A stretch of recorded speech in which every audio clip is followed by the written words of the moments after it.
look at that. I ain't going out like that. I ain't going out like that.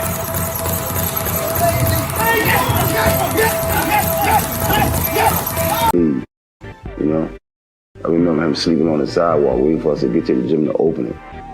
You know, he was a fighter in the streets, in school, so they brought him somewhere where he can fight all he want without getting in trouble. And when he got about 9 or 10 years old, Coach Calvin Ford took him to his first amateur tournament. He won. He won the tournaments 15, 20 times, up until he turned professional. Now he's a superstar, you know, he's the Michael Jackson of the sport. And now he's a mature man now in that ring. He can box, he can bang, he's just a versatile, all-around fighter now. The trophy is them getting in the ring and dealing with this situation. It's bigger than the trophies.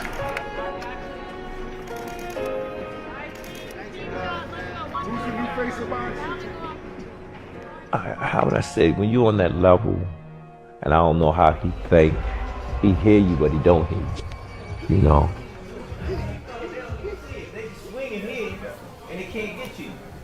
Many traits, a master of nothing. We know you don't know nothing about boxing. Champion of the world, Mike Tyson. Then I'll illustrate my reign with bloodshed and pain. Then everybody will fear me. That trembling bone. He talks too much, he's ugly, he's pretending I'm the true champion, and they make me the underdog. I'm gonna show them all they're wrong, because I'm the champion. I'm the real champion. There'll never be one like me. They don't want no confrontation. I don't know, don't be a fighter, you don't want no confrontation. No.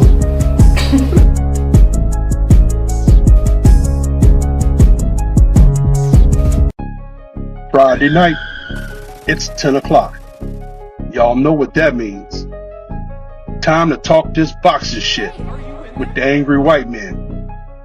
If you're easily offended, this is not for you. If you're glazing average fighters that are overachievers, this definitely ain't for you. So check any bitch ass feelings at the door and give it up for the angry white man, D1, and William Old School. It's back at it again, y'all. This time, amazing raffle for the holidays. You know, replenish the pockets. Sometimes things go grim and, you know, you spend a little bit more than you anticipated, but we're here to help you out. $5 to get you in, $20 to get you in 5 times for winner takes half. Hold on. I didn't know that was the details, y'all. Hold on. Cut. Hey, Remo. Hey, yo, Karen, why y'all ain't let me know that the prize was winner takes half? Now, this is dope. It's been running for some time now, silly. Is JBT a content creator allowed to get into this? Absolutely not. Are you crazy? No. Nope. Wow, that's crazy. No content creator, just JBT supporters, sorry. Whatever. Bye. Like I was saying, $5 to get you in 1 time, $20 to get you in 5 times. Winner takes half. You can't win if you don't play, man. Jump in the raffle. JBT Network 1 is the way you get in. Leave your name and the means of contact. And enjoy the holidays on us, JBT. Ho, ho, Peace. ho, Merry Christmas.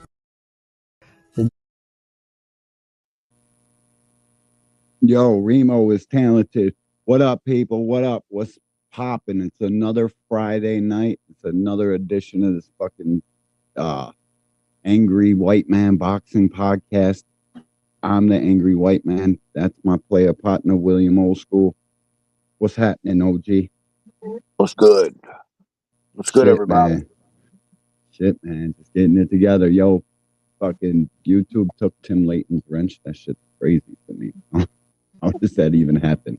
They block him from commenting on my shorts and any other video. I think maybe he can comment on like posts or polls, but that's it. And like my ghost joint troll, I can't comment on nothing. I don't understand why they do that shit to people. Like, on your shorts, dude, I can't never comment.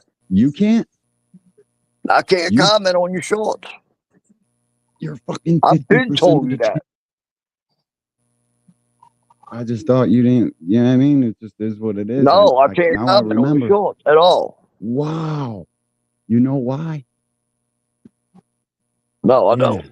I asked you Comments that push before. them things to the moon. So they cut your commenting. You can't falsely push it forward. And I don't know, maybe because when my subscribers see that I drop a short or anything, they're on it immediately, hitting the like button and commenting. So you know how they silence you? Cut all that. And I've emailed them 100 times. I don't know if they've emailed me back because my email is filled with YouTube comments by people I don't even know. So YouTube, help us out, bro. I'm gonna try to stop swearing and stuff like that. Look at this. And good luck with that. What up, said the way OG? just pissing everybody off. Salute to Kaz Sports family member, Triple OG. What up, Kaz? Enjoying retirement. Salute to you, OG. Appreciate you stopping through. Had to re-rent you. Had to put him as a manager too. Walk around with my OG. Somebody else was talking about gonna get time bunches to of fuck fucking out. their bunch of people lost their wrenches. I forget who it was. Yeah, last week I was saying that too. I was trying to wrench people back up. Whoever lost it. No, I mean somebody else I heard. Like what? It's I can't remember who it was. Dude, I've only watched any boxing in the last 2 weeks because of all the bullshit on YouTube. It's like, yeah, I've just been taking a massive break. You got to sometimes to stay sane though. If I watched every live stream and all of that about boxing like I used to, that's how this show got its name, how I got my name. Because I watched too much fucking boxing. And it makes you fucking angry. And it's not even so much the fighting of it. It's the fans. It's the thumbs. It's all that extra shit. But we're gonna get through it. I love boxing. You love boxing. Good. We're gonna keep going. I'm getting through it. We're gonna get through it. All things. What's popping, homie? Appreciate you. You already know. Follow my boy DJ Bickham on Instagram. You got tons of content. Mashara, the best. Like literally the best. I need to grab that commercial. WhatsApp. I didn't even know I had WhatsApp. She hit me with the commercial on WhatsApp. That's what I'm talking about. Like, thank you, sweetheart. Appreciate you. Female fight fan, my favorite. Tim had to wrench you back up. King B, what's poppin', champ? Appreciate you, Mike G. What's up, fam? Appreciate you, dog. Tim again, Big Dre. Big Dre said I've been replaced by Remo. Not that you've been replaced, my boy. Matter of fact, here, you ain't get replaced shit, bro. T is giving away a bag for the holidays. That's right, a bag for the holidays. We're holding a 50-50 raffle, and one lucky winner is going to win half of all the money collected. Entries are $5 each or 5 for $20. This raffle runs from now until December the 21st, and the winner will be announced on December 21st, immediately following the Alexander Usyk Tyson Fury heavyweight bout. So, cash app your entries to $JBT Network 1. That's $JBT Network 1. So enter early, enter often, and remember, one lucky winner will be awarded half of all the money collected. Another great contest brought to you by the JBT, Curtis Sewell, Treasurer. Replaced? Nah, my boy. We got you, homie. No worries. No replacement. Miss Do didn't have a wrench. Wow. That's crazy. And she's time out for time outers. AJ 64. AJ 64. What's good, dude? No doubt. All my people's in here. Appreciate y'all. Miss Do. I already know. People don't know this. I like Keyshawn. Like real shit. He's like moving straight up for me. Kid sells tickets. He ain't afraid to fight. He's gonna fight you. Like no matter who you are, the Medueno dude. went tooth and nail with him, but I think the Medueno dude is just one of the Mexicans you ain't knocking out. There ain't nothing. You had to hit his ass with a sink, literally, to knock him out. He ain't going for that. Keyshawn knocking out Lemos was pretty big, bro. In the 5 pounds, I know for a fact it was on purpose now by Top Rank. They knew Lemos was having weight problems. Like, you know what will really make Keyshawn look good here? Buddy blows weight by 5 pounds and then blows that weight by a pound. I don't think the blowing of 140 was on purpose, but I think Top Rank told his people, yo, here's the play. We got to make Keyshawn look. Now Keyshawn going to be the man for Top Rank for years to come. So I can't wait. I hope he gets the Tank fight. I know that shit ain't going to happen anytime soon, or if any, right, or if at all. I definitely hey, want dude, Tank and Shakur. I still want to see him and Andy Cruz. I don't care what anybody says. Oh yeah, no, listen, that's the guy. We gotta have that. I think Keyshawn smoked him. Smoked him like a swisher. Smoked him like I'm smoking this joint. Quickly, too. I think he beats can get him Andy out of there fairly easy. I'm just wondering which Andy Cruz will show up, though. The last one looked a little drained. Yeah, I didn't look, bro. I've seen him fight a lot better, 10 times better. and evidently like he shows water. up for Keyshawn. But you got to remember, though, he's put in there with people he's supposed to do that to. But I will say this about Andy. He started off way different than a lot of fighters. Like, the last dude, like the last couple dudes he fought were pretty good. The Moran dude, what's his 5th fight? Yeah. It was Andy Cruz's 5th fight. Trained by Bozy. He's a problem for sure. But he's 27 years old, or 28, almost 20. I think, if not 29. Like, Yeah, but dude, you know them saying Cubans, Tank was 30 before. Different. Oh yeah, they do. Well, see, fuck, they just okay. Bro, they'll be looking old as a motherfucker, you know. They look old at first, and then they kind of look young by the end of it. That's because they lied about their age. Dudes will fight until they're 50 years old. I know. It took them fucking 20 years to deflect, 20 years to swim the fuck over here and get to the bag with Right, they ain't giving that shit up anytime quick. You would have to take this shit from them. Oh yeah, it's a different type of hunger. See, people think they're from the hood where we're from. You know, it ain't shit. We're broke as fuck. Ain't nobody got nothing to look forward to. You know what I mean? Besides the next payday. That comes once a month where you're from, where I'm from. You know what I mean? So, but them dudes, they live in fucking tin shacks in the middle of nowhere, and they got to serve fucking Americans. Well, actually, in Cuba, they don't let us over there. I wonder why. Though. Because the fucking governments can't get along, bro. Cuba runs their government like a socialist, kind of like a communist. Communist, because that's what he is. Who runs it? Castro? The two governments do not get along at all. So they haven't gotten along for many fucking years. And, they just can't get over that shit. My man took his first L today. The American government will never get over the Cuban Missile Crisis. That's where all the problems started. I got over it. It is what it is. They can't. I think they can come and fight now, though. I think they let them do that. They're allowed to do what Dave Morrell and Andy and all them guys are doing now, which is good. We need that. The sport needs that. Boxing, man. I don't know if people know this. Boxing is fucking damn near dead. Like, it's not doing almost good, to the joint where you need the paddles. And that's what Jake Paul is. He's the paddle. He's the clear. Let's try to revitalize this. So the faster hardcore fans figure that out, the better off they'll be, and the more they'll stop fighting it. But I don't know. I think that's what makes us hardcores. I see it for what it is. Jake Paul, I think it's good for the sport. I mean, dude, see, people are trying to like misconstrue this too. Like, That wasn't Jake Paul's doing, the Netflix thing.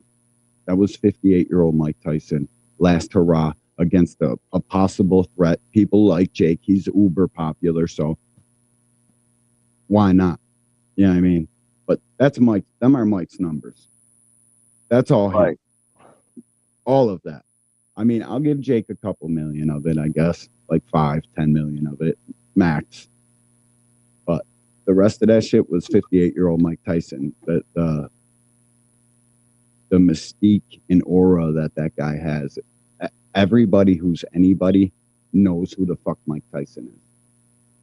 And I think Tank could possibly end up like that, but I think the difference is heavyweights have always been a class of their own. That's why we're not seeing Tank go to Tyson levels and maybe even Floyd levels. He's super popular, but the guy can fight his ass off. Everybody wants him to fail, and that's headed in the right direction. If you're Team Tank, you want half the people to hate you and half the people to love you, and those two halves argue all day and push your name and your likeness through the roof, and that's what we're in the middle of that right now.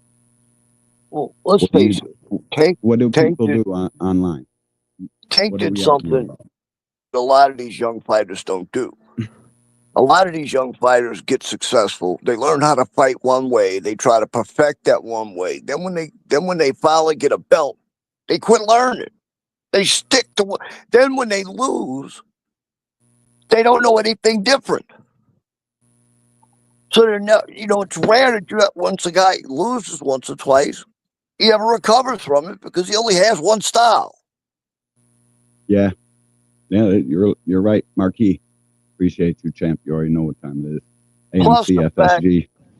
Plus the fact they don't fight enough. I mean, the skills are eroding in boxing. Let's face it. They are.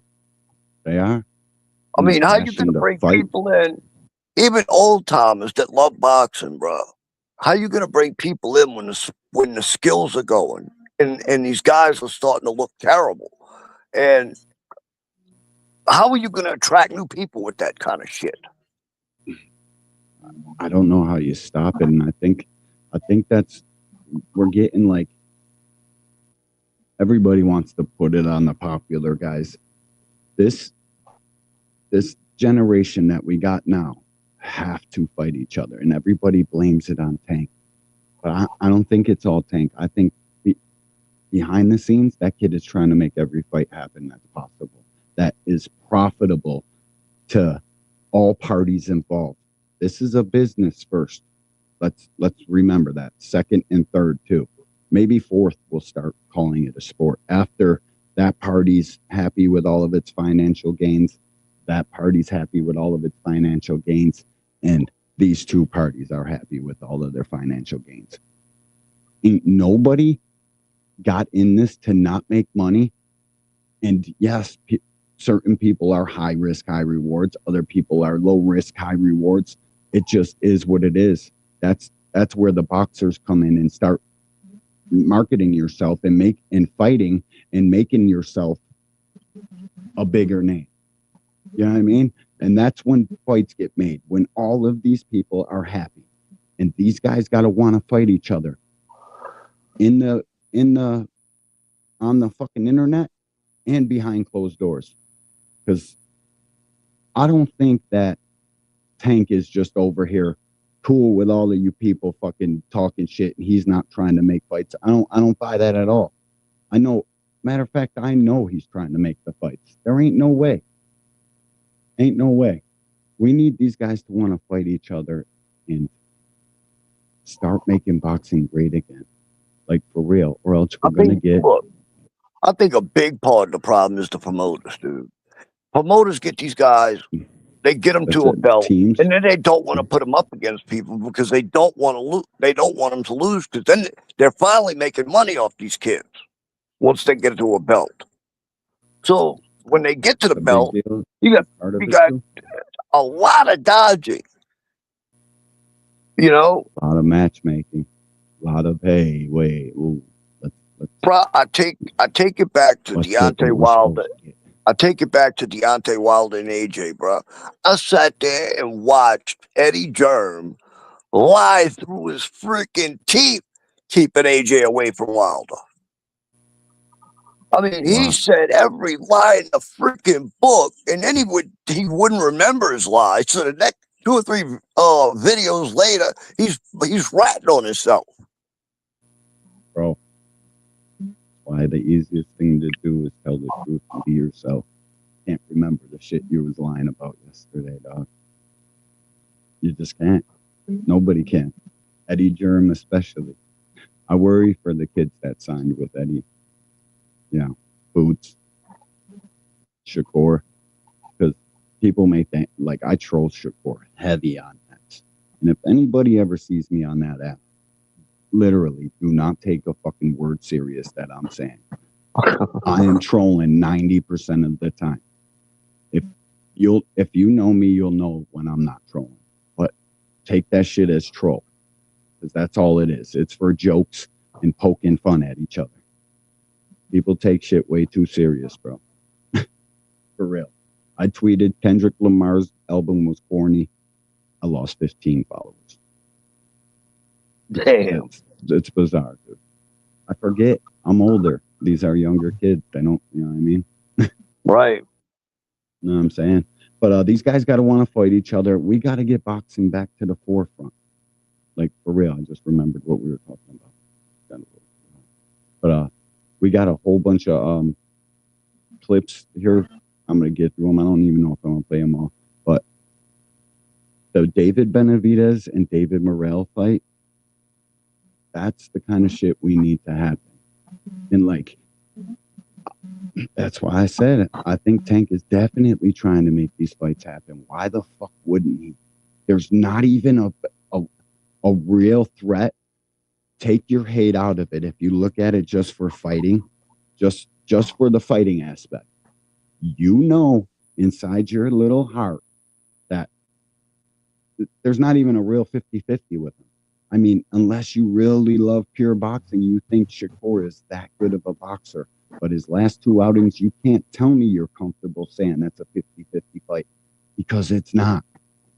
It's not at all. Matthew Bishop, salute to Baltimore. OG, appreciate you, champ. You already know what it is. Thanks for stopping through. Crush, the grumpy OG. I got the link for you, too, in a second.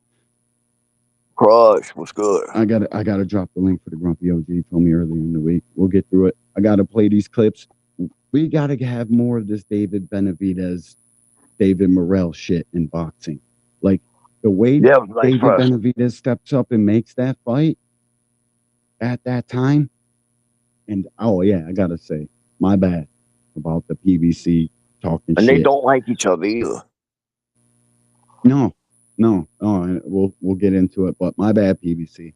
Just, why February? Why the fuck do we gotta wait all the way until February? And then the next fight ain't until March after that. Well, March is the very next month. So are they gonna fucking... That's why I don't know if this shit's capped. February 1st to March 1st, you're going to have 2 pay-per-views in a row and then 1 every month. That's good. That's what we're going to live with, 12 fights. So we better start liking DAZN in that, because if all they're going to put on is 12 cards a year, 12 pay-per-views or 10 pay-per-views, maybe 7 pay-per-views, depending on how much their top dogs fight. They're trying like hell to make David Benavidez a pay-per-view superstar, in which I don't understand why he's not. I don't understand how fucking fans, well, Canelo fans, the Mexican fans, I don't know how they ain't getting behind this yet. Like, if this doesn't tell you, but you know what's going to happen? And this is how boxing fans are. David loses to Morrell. He got beat by a fucking prospect with 10 fights. Fucking people are still calling Tank a prospect because he ain't fight the top 3 guys that you want him to fight. Like, this shit is out of hand. This fucking internet killing it, bro. It's the crazy. best part is they refuse to believe it's them gotta fighters that don't want to make the fight. Appreciate you, dog. I gotta wrench my boy up. My bad, bro. Oh shit. I had the phone in my hand fucked up, and it had that little, like, harassment fucking thing up. I hope I didn't report my own stream. That would be wild. No, I got it. I got it. I gotta fucking wrench my boy up. But yeah, if they don't get behind David Benavidez, bro, like how is it not? How are you not behind this kid?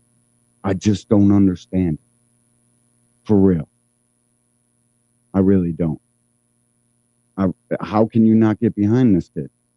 How can you not fucking want right now? 100% ready. No, right now, bro. Ready. All right, let's get it. Let's get it. I want you to be this confident in the day of the fight. So when I beat you, I have no fucking excuses. How much do you want to go ahead and really make a statement against this guy, David Benavidez? I want to make a statement because I want to show everybody where I stand, and I want to be the most the ferocious fighter in this game right now, and I really want to take over. And this is what I'm gonna do. I'm gonna start with him. All right, David Morrell, give us your prediction for Saturday, February 1st. He's a knockout 100%. When I tell him I'm gonna knock him out, it's because I'm really gonna knock him out. I'm not letting this shit go to the scorecard. You are so fucking easy, baby.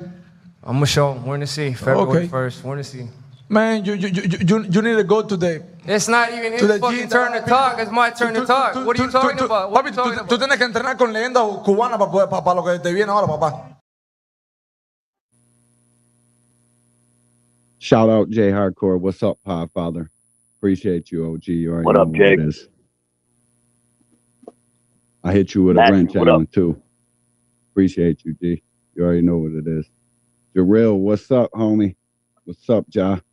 Oh, my bad. I ain't gonna lie, that presser made me want to watch the fight even more. You watched the whole thing? Or I shared the link with you. I forgot yesterday, dog. I literally, like, I'm having some Don't feel memory issues bad, bro. and shit. I wouldn't have time to watch it. Fuck. Yeah, I know, man. You working your ass off. Fucking, it sucks, bro. And I started working at the Bill Stadium this week. That shit's pretty dope, bro. It's a pretty dope thing to be a part of. And I think something was done, like, behind the scenes for me to get there as quick as I have. I'm thankful. I appreciate it. God is fucking good, man. 12-hour days, but today it was too cold. The shit I paint, the steel gets too cold. Painting outside, they're putting up fucking crazy shit. Enough of that, though. I'm appreciative because it was hard being off of work, bro. Money starts running out. Yeah, I mean, it's just quick. Dude, I've been working in some freaking wind. It's unbelievable. That shit trying to drag me off the sign and shit. I tell you all the time, dude, that shit's crazy, bro. And like, I can't even imagine, bro. I got to replay this clip. I got overwhelmed with joy seeing the Podfather in the building, Ja in the building, Allen in the building. Smoking way too much of that fucking Girl Scout cookies. Crazy. But here, I'm gonna play this one more time. Right now, 100% ready. No, right now, bro. Fuck it up. Who do you guys got? Let's get it. Let's get it. I want you to be this confident in the day of the fight. So when I beat you, I have no fucking excuses. How much do you want to go ahead and really make a statement against this guy, David Benavidez? I want to make a statement because I want to show everybody where I stand, and I want to be the most the ferocious fighter in this game right now, and I really want to take over. And this is what I'm gonna do. I'm gonna start with him. All right, David Morrell, give us your prediction for Saturday, February 1st. He's a knockout 100%. When I tell him I'm gonna knock him out, it's because I'm really gonna knock him out. I'm not letting this shit go to the scorecard. You are so fucking easy, baby. I'm gonna show him. We're gonna see February 1st. We're gonna see. Man, you need to go today. It's not even his fucking turn to talk. It's my turn to talk. What are you talking about? Papi, tú tienes que entrenar con leyenda cubana para lo que te viene ahora, papá. Yo. He pissed him off so bad he had to go to speaking his native tongue, bro. Yo, DB's like, yo, you can't translate what he says. Like, he starts to ramble in the fast Cuban and shit. He's like, he ain't saying shit. Because Dave understands Spanish, and it's nothing more than like a fucking vowel switch and shit between their countries' languages. I like DB confidence. I do too. And I'm big on experience, bro. Here, I'm gonna play another little clip. Shout out to the PBC too. I pray to God that it's gonna go off February. I'm just like, what about January? You got so many fighters. why are we just skipping over my birthday month? It's probably because other shows, and you know, it's a lot to run a boxing match now. Like they will give it a very limited budget in this past year, and the new budget starts in February. The new budget's probably a lot bigger for the second year under Prime. I don't think they got $0. I think they got a platform. It's up to you guys to do the rest. Act like you've been here before, type shit. But, and you know they're gonna have their eyes on this, bro. Amazon's gonna have their eyes on this. They're gonna be telling PBC, look, don't sell no fights that don't make money. Yeah. Oh yeah. Guaranteed. Prime's like, we gotta have them ones. We want this one, this one, this one, this one. I wouldn't be surprised if Jeff Bezos is calling out names. Real shit. They want the top fights, bro. Boxing's the most exciting sport on the planet when it's big dogs fighting. Matthew Bishop. Nobody goes into business to lose fucking money. Let's face it. Nobody at all. Nobody putting any dollars into anything does it to fucking lose money. Exactly. If you do, it's especially because these big ass fucking companies like this shit. This ain't a hobby. So you know they telling PBC, look, we can't have no shit shows. You got to perform. You want our money, you need to perform. You got to perform. Yo, shout out to Alan Shostain with the $5 Cash App. You're a fucking real one, homie. Like, real shit. I can barely fucking, appreciate you, dog. Real shit, homie. Appreciate the $5, bro. It's the coolest shit ever. Never even thought I'd get people to pay attention to this shit for 2 minutes, let alone fucking hook me up. And that shit, it's so appreciated, bro. Like, real shit. Matthew Bishop, another OG, donate to the cause. Appreciate the shit out of that. The big dogs are gotta fight, though. OG, they got to. Amazon Prime, guarantee, is asking for Tank and all the big money fights. Like, anybody who's anybody, they want him to fight them. Like, the problem is, though, Shakur goes to Eddie, right? Eddie is going to do everything in his power to hold that fight off.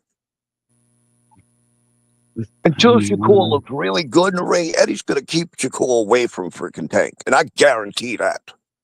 Well, listen, it doesn't even matter if Eddie will keep Shakur away from them. The money wouldn't be what it's supposed to be. The people, the heads that be, the people in charge of this shit, they know exactly what they're doing. They've been doing it since the inception of the PBC, since Showtime and Floyd Mayweather's big fucking money fights. That, like, Eddie learned from his Paul. Yeah. And you know, like I said, Eddie learned from his Paul. So Eddie's got a ton of fucking experience. What the fuck he's doing more than anybody out here. He knows. But and then again, Eddie don't. I don't even know why I just said that. I was thinking of Al. That's why I said that. These guys know exactly you got Frank Warren. Frank Warren ain't no stupid idiot either. But these guys sell tickets in the UK for fucking tomato soup cans. Like, real shit. I know. They're giving them away for $2-3. Yeah, they're selling 20,000 because they got a TV deal with whatever network over there, and they're paying them just like Bob Arum in that door money's pocket. And they're selling tickets like hotcakes. Right. And it's only like Anthony Joshua and shit where it starts to get to where, oh my God, we got to tell some people how much we got at the door type shit. Right. They ain't. That's why everybody wants to come to America. And these guys in America are the best in this shit. They know exactly what they're doing. If Shakur takes this, well, let me reword that. If Zepeda takes this fucking Shakur fight, don't be a little bitch neither, Oscar. Don't do that. We gotta have this fight. You've been clout chasing off this dude's fucking name forever. Now you're gonna talk about Buddy got options? What? Bro, look, Oscar ain't nothing nice, dude. I don't want to hear that shit. Put them two. You know why he would say that, though, right? Yeah. You know why Oscar wants more money. So Oscar's gonna say that dumb shit. Of course, bro. And I didn't upload the clap back Thursday. He's a goofy. Like, real shit, I'm convinced fucking hot rails and liquor ain't do that dude no favors. And all the punches in the fucking head that dude's taking ain't do him no favors. We get off track every fucking 2 seconds. You watch how off the wall Eddie will become when it's time to make that Shakur fight. Eddie's gonna want a fucking fortune to put Shakur in the ring with fucking Tank. You watch what I'm telling you. No, listen, no, he can't. Because Shakur's looking at Zepeda like a motherfucking lick now. That's easy work for me. I just watched Tevin Farmer put Buddy on his ass. And listen, I've been known Zepeda was chinny. But Shakur goes out there and stops that fucking kid, the world will demand that. Right now it's Keyshawn, because we just watched him smoke Lamos and everybody's prisoners of the moment. Shakur get in there and stop Zepeda. Be the biggest fight in the world, bro. Real shit. Uncle Rick, what up, homie? Ricky Williams in the building. Appreciate you, homie. Rick, what's good, bro? Drop the link for Crush too in a minute. But we get off track with this fucking. We always go offside. I was trying to talk about these dudes, but we're talking about promoters now. I'll get back to it. These dudes over here know what time it is. You got to strike while the iron's hot. And Team Shakur know that. Team Tank know that. Team whoever the fuck you want to Tank to fight, Team Devin. They know they ain't getting that fight. Why you think they ain't saying shit? Only one saying something is BF. That's what he does, though. You nobody worried about that. He's asking for the fight. That's the only one. Team Haney, have they been called out Tank? They know. Bro, you see come why. to that negotiation table, getting $1 million guarantee. Why would you want to come to that negotiation table when you can get 30% and $1 million guarantee coming off a loss? Fuck that. I'm going to go over here, smack this dude out, get my name on 1,000, come back to that negotiating table, and Tank takes care of his opponents. That's already off the rip. Everybody knows that. He ain't going to fuck you over. He's going to give you what you deserve. He's going to pay you like a cohort, like a brother, because we both got to go out there and make this shit look good. Tank ain't never been stingy, dog. Never. But these guys know as well as any hardcore and the big dogs know. We're gonna do this shit when it makes the most sense, when you and them are chomping at the bit for this. Yeah, us 2,000 hardcores swear up and down we're buying the fight tomorrow. Why you marinating shit?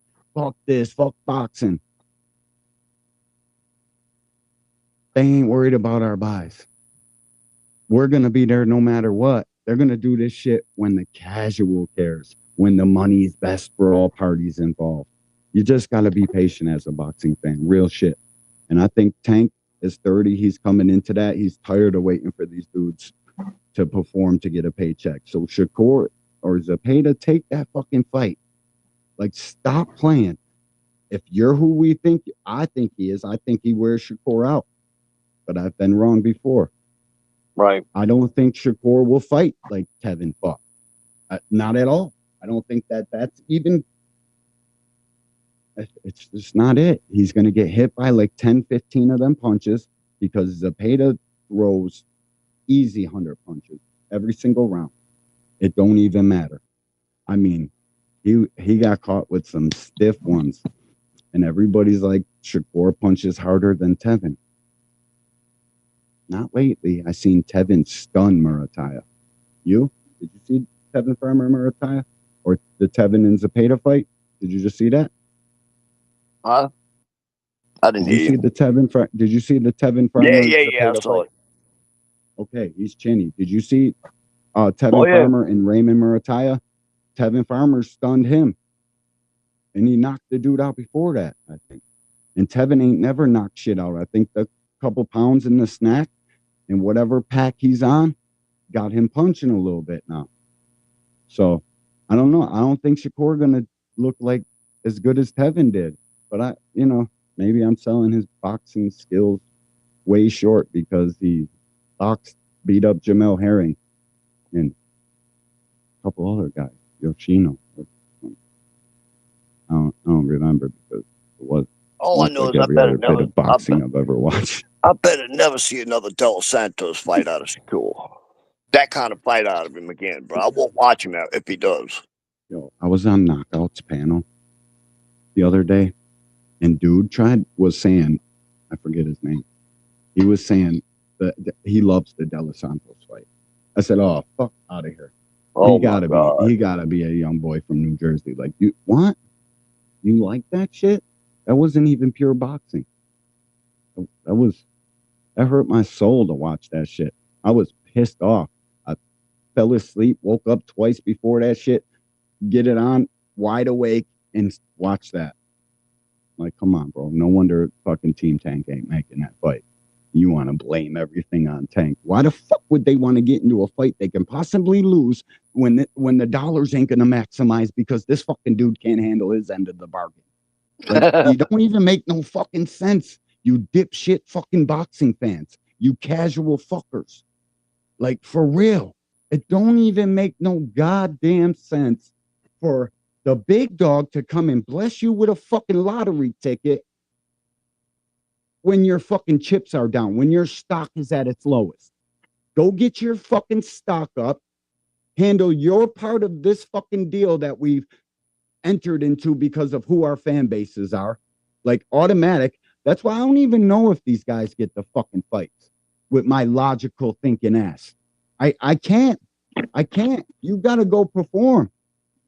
Zapata, somebody like Zapata with the Mexican fan base that comes built in and throws an action and all that shit, that's an automatic.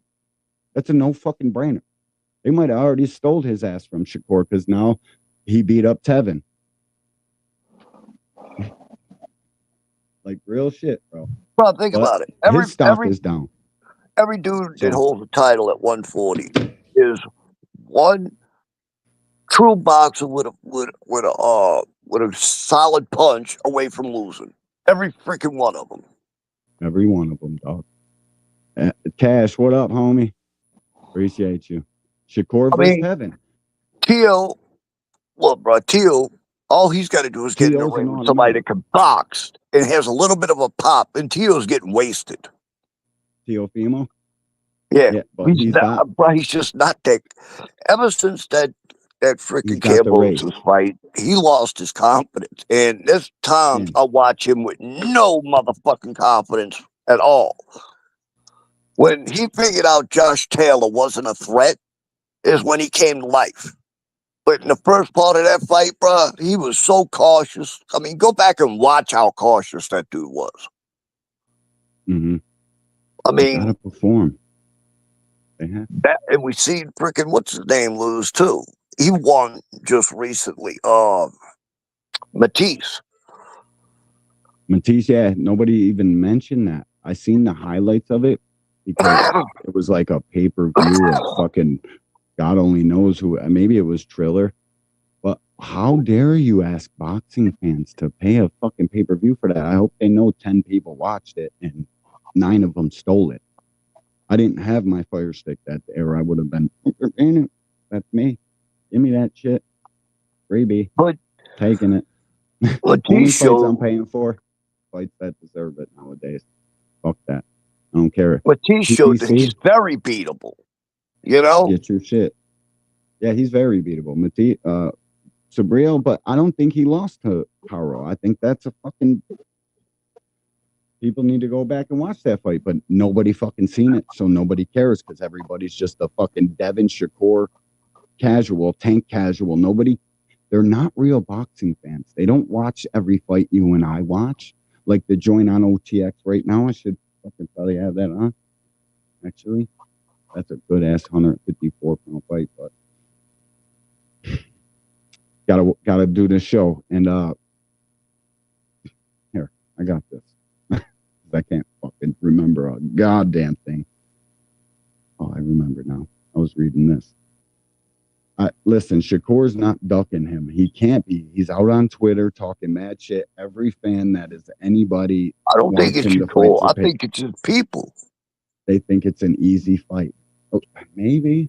I don't know, Alan. Bro, think about it. Right after after the De Los Santos fight, he fights the other dude. I forget his damn name.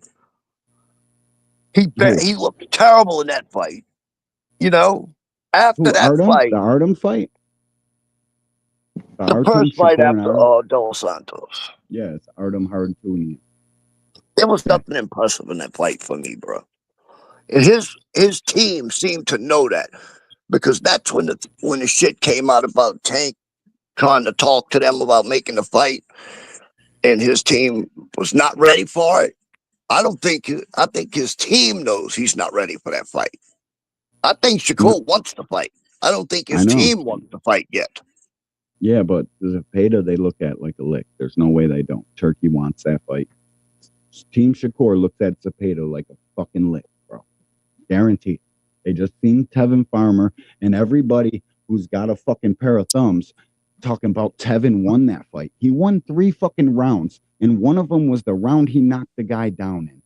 I'm sorry, he got outworked. You can't tell me they were the hard. They probably were the harder punches, but 1 for 10, it don't equate to me or the judges. He didn't win that fight at all. But maybe Team Oscar is like fucking whatever. We don't think we can beat Shakur. Let us get like 16 more tune-ups, because that's what Oscar does.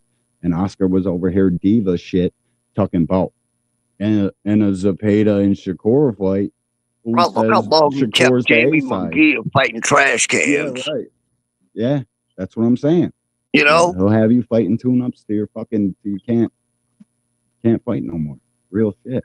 Like, they know what they're doing over there. Every team knows what they're doing, and they got a plan. But like Ricky says, these teams got a fucking plan. These camps have plans, bro. If they wanted to fight, they would have. Frank wanted to fight, even though we all know he wasn't ready. It is what it is. And those are facts, dog. Like, real shit. Let me drop the fucking link for Grumpy OG. We still got a couple little clips here. Rick, if you want to hit the link, you can, bro. Yeah, no doubt. No doubt. Rick already knows. He was on the show fucking in the morning, the one night, one day. Here, I got this. Who do you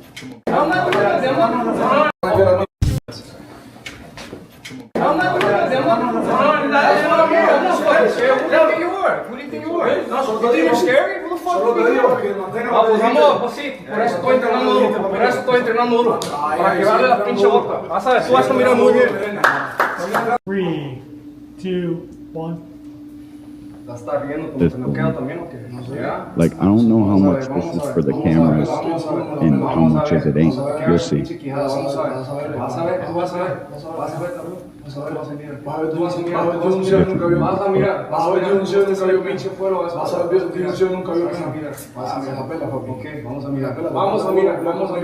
Vamos a mirar. ¿Quién eres tú? Yo que te van a quedar a ti. I want to see him break it. Fuck you up. Te van a quedar a ti. Hay que hacerlo aquí. ¿Qué quieres hacer? ¿Qué quieres hacer? Lo que tú quieras hacer. Aquí estoy enfrente de ti. ¿Qué quieres hacer? Estaba aquí, Yo que fuera a quedar una gente pasar algo. Get out the way. That's what you guys want. Let's stop. Let's get out the way. We're not even touching each other. We're not even. Come on. We're not even. Eso es lo que querías, ¿verdad? This is what you wanted.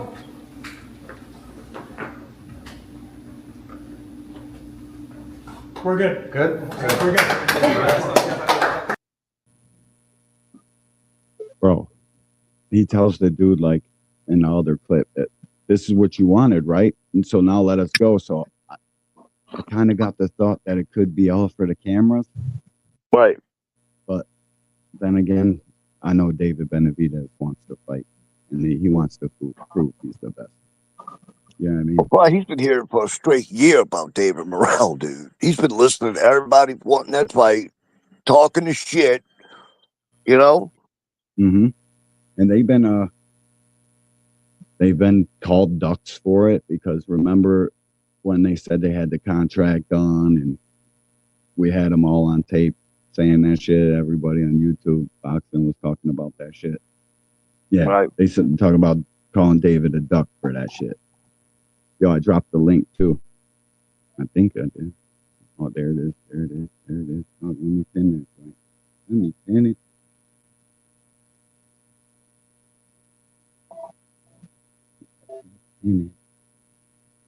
What you doing, dog?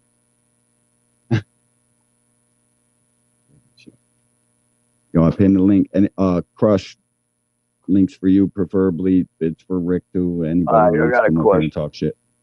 How do you think, what the fuck is his name? Who's fighting on there? Cool Boy. How you think Cool Boy is going to do in this fight? I'm glad you asked that, for real. Bro, like people, like that was a super controversial fight between him and Biggie last time. And I don't know how good Scooter came back with the last guy. You watched his last fight on the Canelo card, right? I was not impressed at all. No, the Garcia dude, everybody thought fucking Cool Boy won. I thought Garcia won. Cool Boy got the fucking nod, but I didn't like Cool Boy's performance in that shit. Everybody talking about Cool Boy had the harder, cleaner punches. He got knocked down. He was getting jabbed to shit. Like real shit. What's up, Ja? Ja in the house. What's up? Peace and blessings. What's up with you, champ? Yo, Rick, I dropped the link, bro. If you want to come up, if not, it's cool too. And Crush, I dropped the link, dog, if you're still in this joint. How my sound doing? I think my sound messed up. No, you good. You clear as they get, bro. Okay. How you doing tonight? You good? Yeah, I'm good. Appreciate that. Asking that. That's cool for that. Who you got? David Morrell. I don't know. That's a hard one. I gotta go with the experience though. I know David Benavidez. He throw over 100 punches around if he want to. So, but I know he gotta be smart because David Morrell definitely smart in there. That's saying a lot too, cause he don't got that many fights and he's still real young though. But I know the Mexicans train you to be real. Don't make they train you to make as less like moves as you need to make, real smart moves. So he's saying David Benavidez easy for a reason. He probably got a game plan to knock him out. Yeah, I like Benavidez in the fight, but I've been hearing arguments all day. Everybody's like, fucking David Morrell's the man. Oh shit, yeah, you gotta mute. Ja, you gotta mute while I talk. I don't know what it is. Now it's giving feedback. But it's good now after you mute. Thomas Hill, look at this. Old school, no wrench. My boy is wrenchless. Like, what? How could that ever be? All I know is that Benavidez cannot sit there and let Morrell hit him, bro. And Benavidez gets hit, bro. Listen, I've been hearing arguments all day for Morrell. Even my boys on Twitter, guys that I actually like to talk boxing with on Twitter. Yeah, no wrench needed. I know, but I got to do it. I got to give you a wrench. But got to. Family. You know what I mean? If I had a little membership dot, you probably would buy one. So you got to have a wrench. Your family, dog. Is what it is with me. But, yo, I heard so many people say Morrell got fucking power with both hands. And I watched the Hot Rod fight yesterday. Either he had a broken left hand. I thought, I even tweeted, I said, oh no, look at this. Morrell's a fucking another fake southpaw. Because I can't stand the guys who just stand that way. You're, number one, according to boxing fundamentals, you're standing wrong. If your power hand is in the front, you're standing backward. You need to put it in the back. And if you don't feel like, it tells me a lot about the fighters, because if you don't feel like you can train your left hand to get good enough to compete, to use it as a decoy and in defense, what it's mainly used for, a jab, it tells me a lot about you. I don't care if you did it when you were 7 or Frank did it when he was 17. I don't look, I take that kind of serious, because I know why you're standing with your power hand forward. Either you were a wrestler in school, or you don't feel like your lead hand, your weak hand could deal with these kids that you jumped in the boxing gym with. So it tells me what I need to know. I don't like converted southpaws. You're doing it because your lead hand can't keep up with them, and you're doing it for the tactical advantage, for the shorter path to center. It's the only reasons you could be doing that. And it all tells me what, I mean, your lead hand shouldn't be your power hand. It goes against boxing fundamentals. So, fake southpaws, I call them out. I thought Dave Morrell was faking. My boy on Twitter told me, no, he's left-handed. I'm like, I go back and watch it, and either his left side of his body had a fucking injury, or he was a fake southpaw. He had an injury. So he was punching soft as shit in a hot rod fight. That's what makes me favor Benavidez a little bit more. And everybody says, look at the Bodsdick fight. Why'd you find out about the injury? He had 3 injuries. Oh, what? Really? Morrell's injury? Morrell's injury? Oh, I don't know exactly what it is, but it was a hand injury.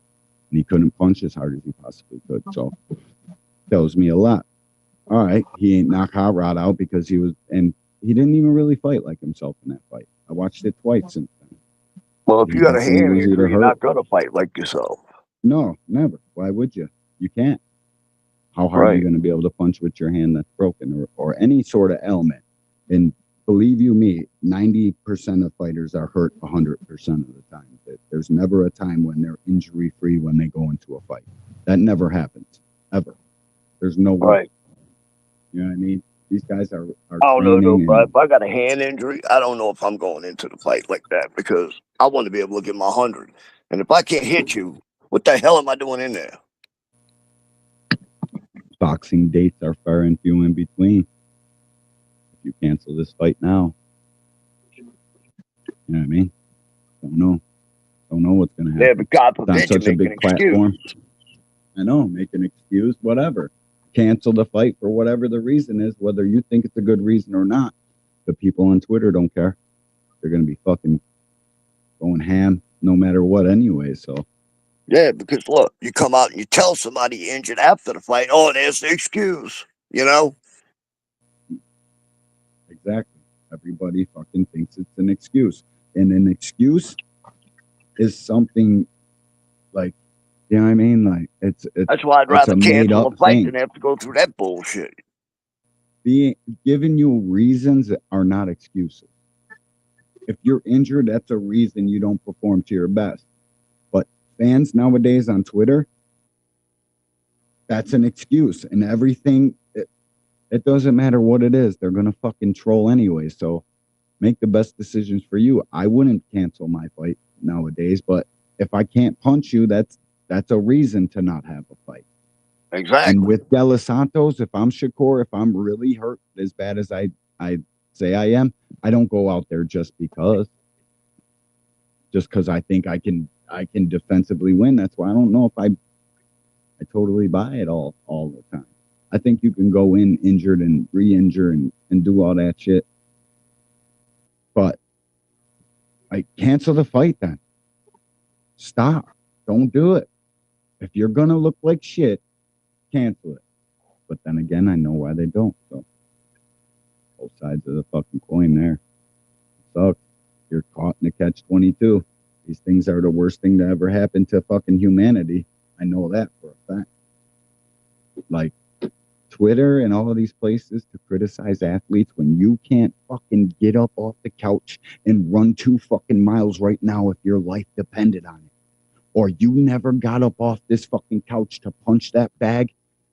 How the fuck dare you criticize these guys for anything?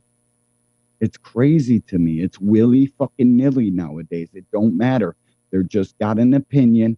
Their opinion matters. And that's all you're ever going to fucking know about it. Because parents like you, OG, you, gave every fucking kid a trophy. My parents, my generation too. Every one of you get a trophy. You're a fucking special little snowflake. Your feelings matter so much. Your opinion matters even more. You gotta earn your shit. I know, but the fucking you're half of the people you grew up with, all of the people I grew up with, giving out trophies. You're the best thing since sliced bread, and your opinion matters to everybody and everything. Well, that's down. It's crazy. Crazy. Downfall to everything. But, you know, what the fuck do I know? Maybe not. Shit. Kaz knows. He definitely knows. What's up with you, OG? Came back in the building. Appreciate you. You already know. So you think who you think's gonna win, OG? Benavidez or Morel? Or it's too early to pick? It's too early to pick. Yeah. I'm mowing on. Look, I look at it this way, right? If it goes anywhere, David Benavidez winning. I think if Morel's gonna win it, it's gonna happen for him. It's gonna happen in the first 6-7 rounds. If he nails Benavidez a couple of fucking times, because Benavidez does get hit. His defense isn't the greatest. And in the pocket? Yeah. That's what happened. I could see Morel putting him down. But if he gets past the 6, it's his. If David gets past the 6, it's his. If Benavidez gets past the 6, 7 round, it's his. No doubt. That's a good one. That's a good analogy. That's a good breakdown. Yeah. I think I'm leaning towards Benavidez for the big fight experience because that's irreplaceable. But then I think about Morel's. He's fought in front of his home crowd. The Armory is a pretty special place to fight at. And he's packed that joint out a couple times, but I don't know if he's really sold it out or they just gave it out. You know, you never know with promoters nowadays, with these guys nowadays, because there's literally, I can tell you for a fact, if we're going by the numbers, by like content and which boxers drive what, it's only one that even thinks about getting views, or 2 or 3, 4. You know what I mean? But you got to make old school shit. So I don't know nowadays, man, but I'm leaning towards Benavidez just because the gas tank, the big fight experience. But David Morel can punch, man, and it looks like these guys are getting pretty chippy. Yeah, I mean, it looks like that's heating up to be a pretty good fight. I can't wait for February. I just want something in between. There ain't too much going on in boxing. Like right now, it's the OTX card, and that's it. There's no fights tomorrow, no none of that. So I don't even know, bro. I really don't.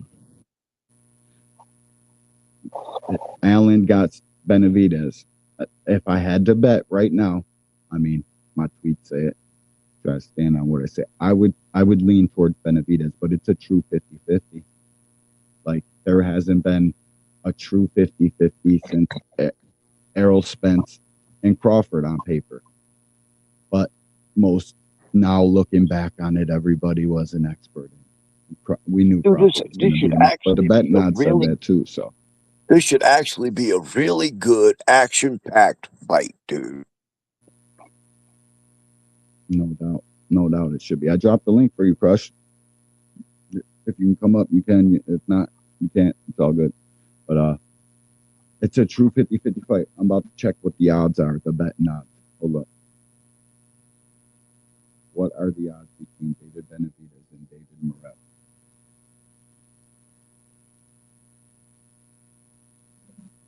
David Benavidez is a -138. Morel's 154.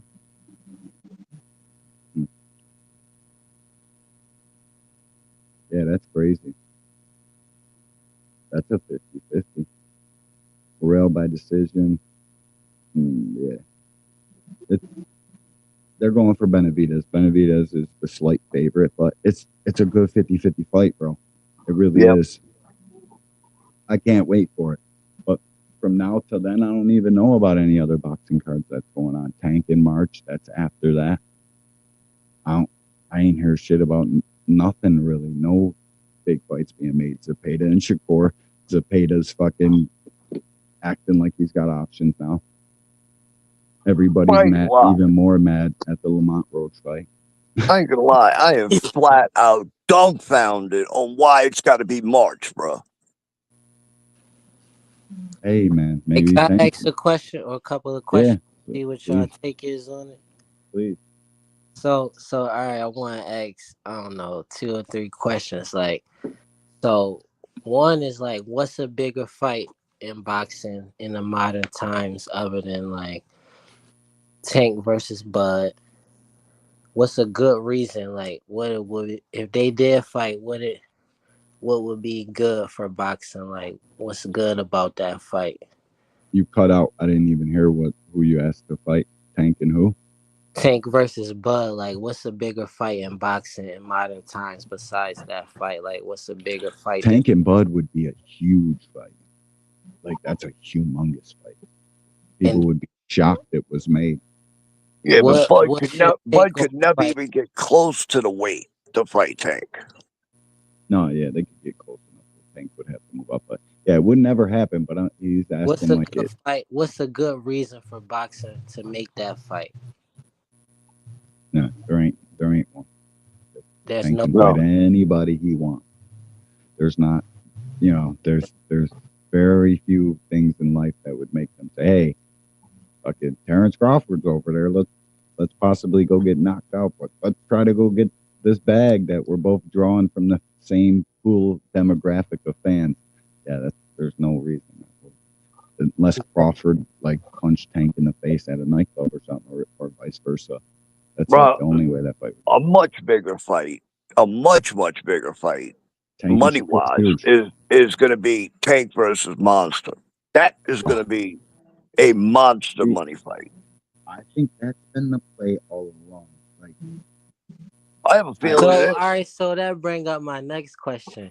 So we got a problem with the difference of weight classes when it comes to Tank versus Bud, but no problem with Tank versus Monster. It's Monster not, Tank versus Bud is Monster's not basically the same height. And then he said the weight. Canelo Not for me. Versus Charlo.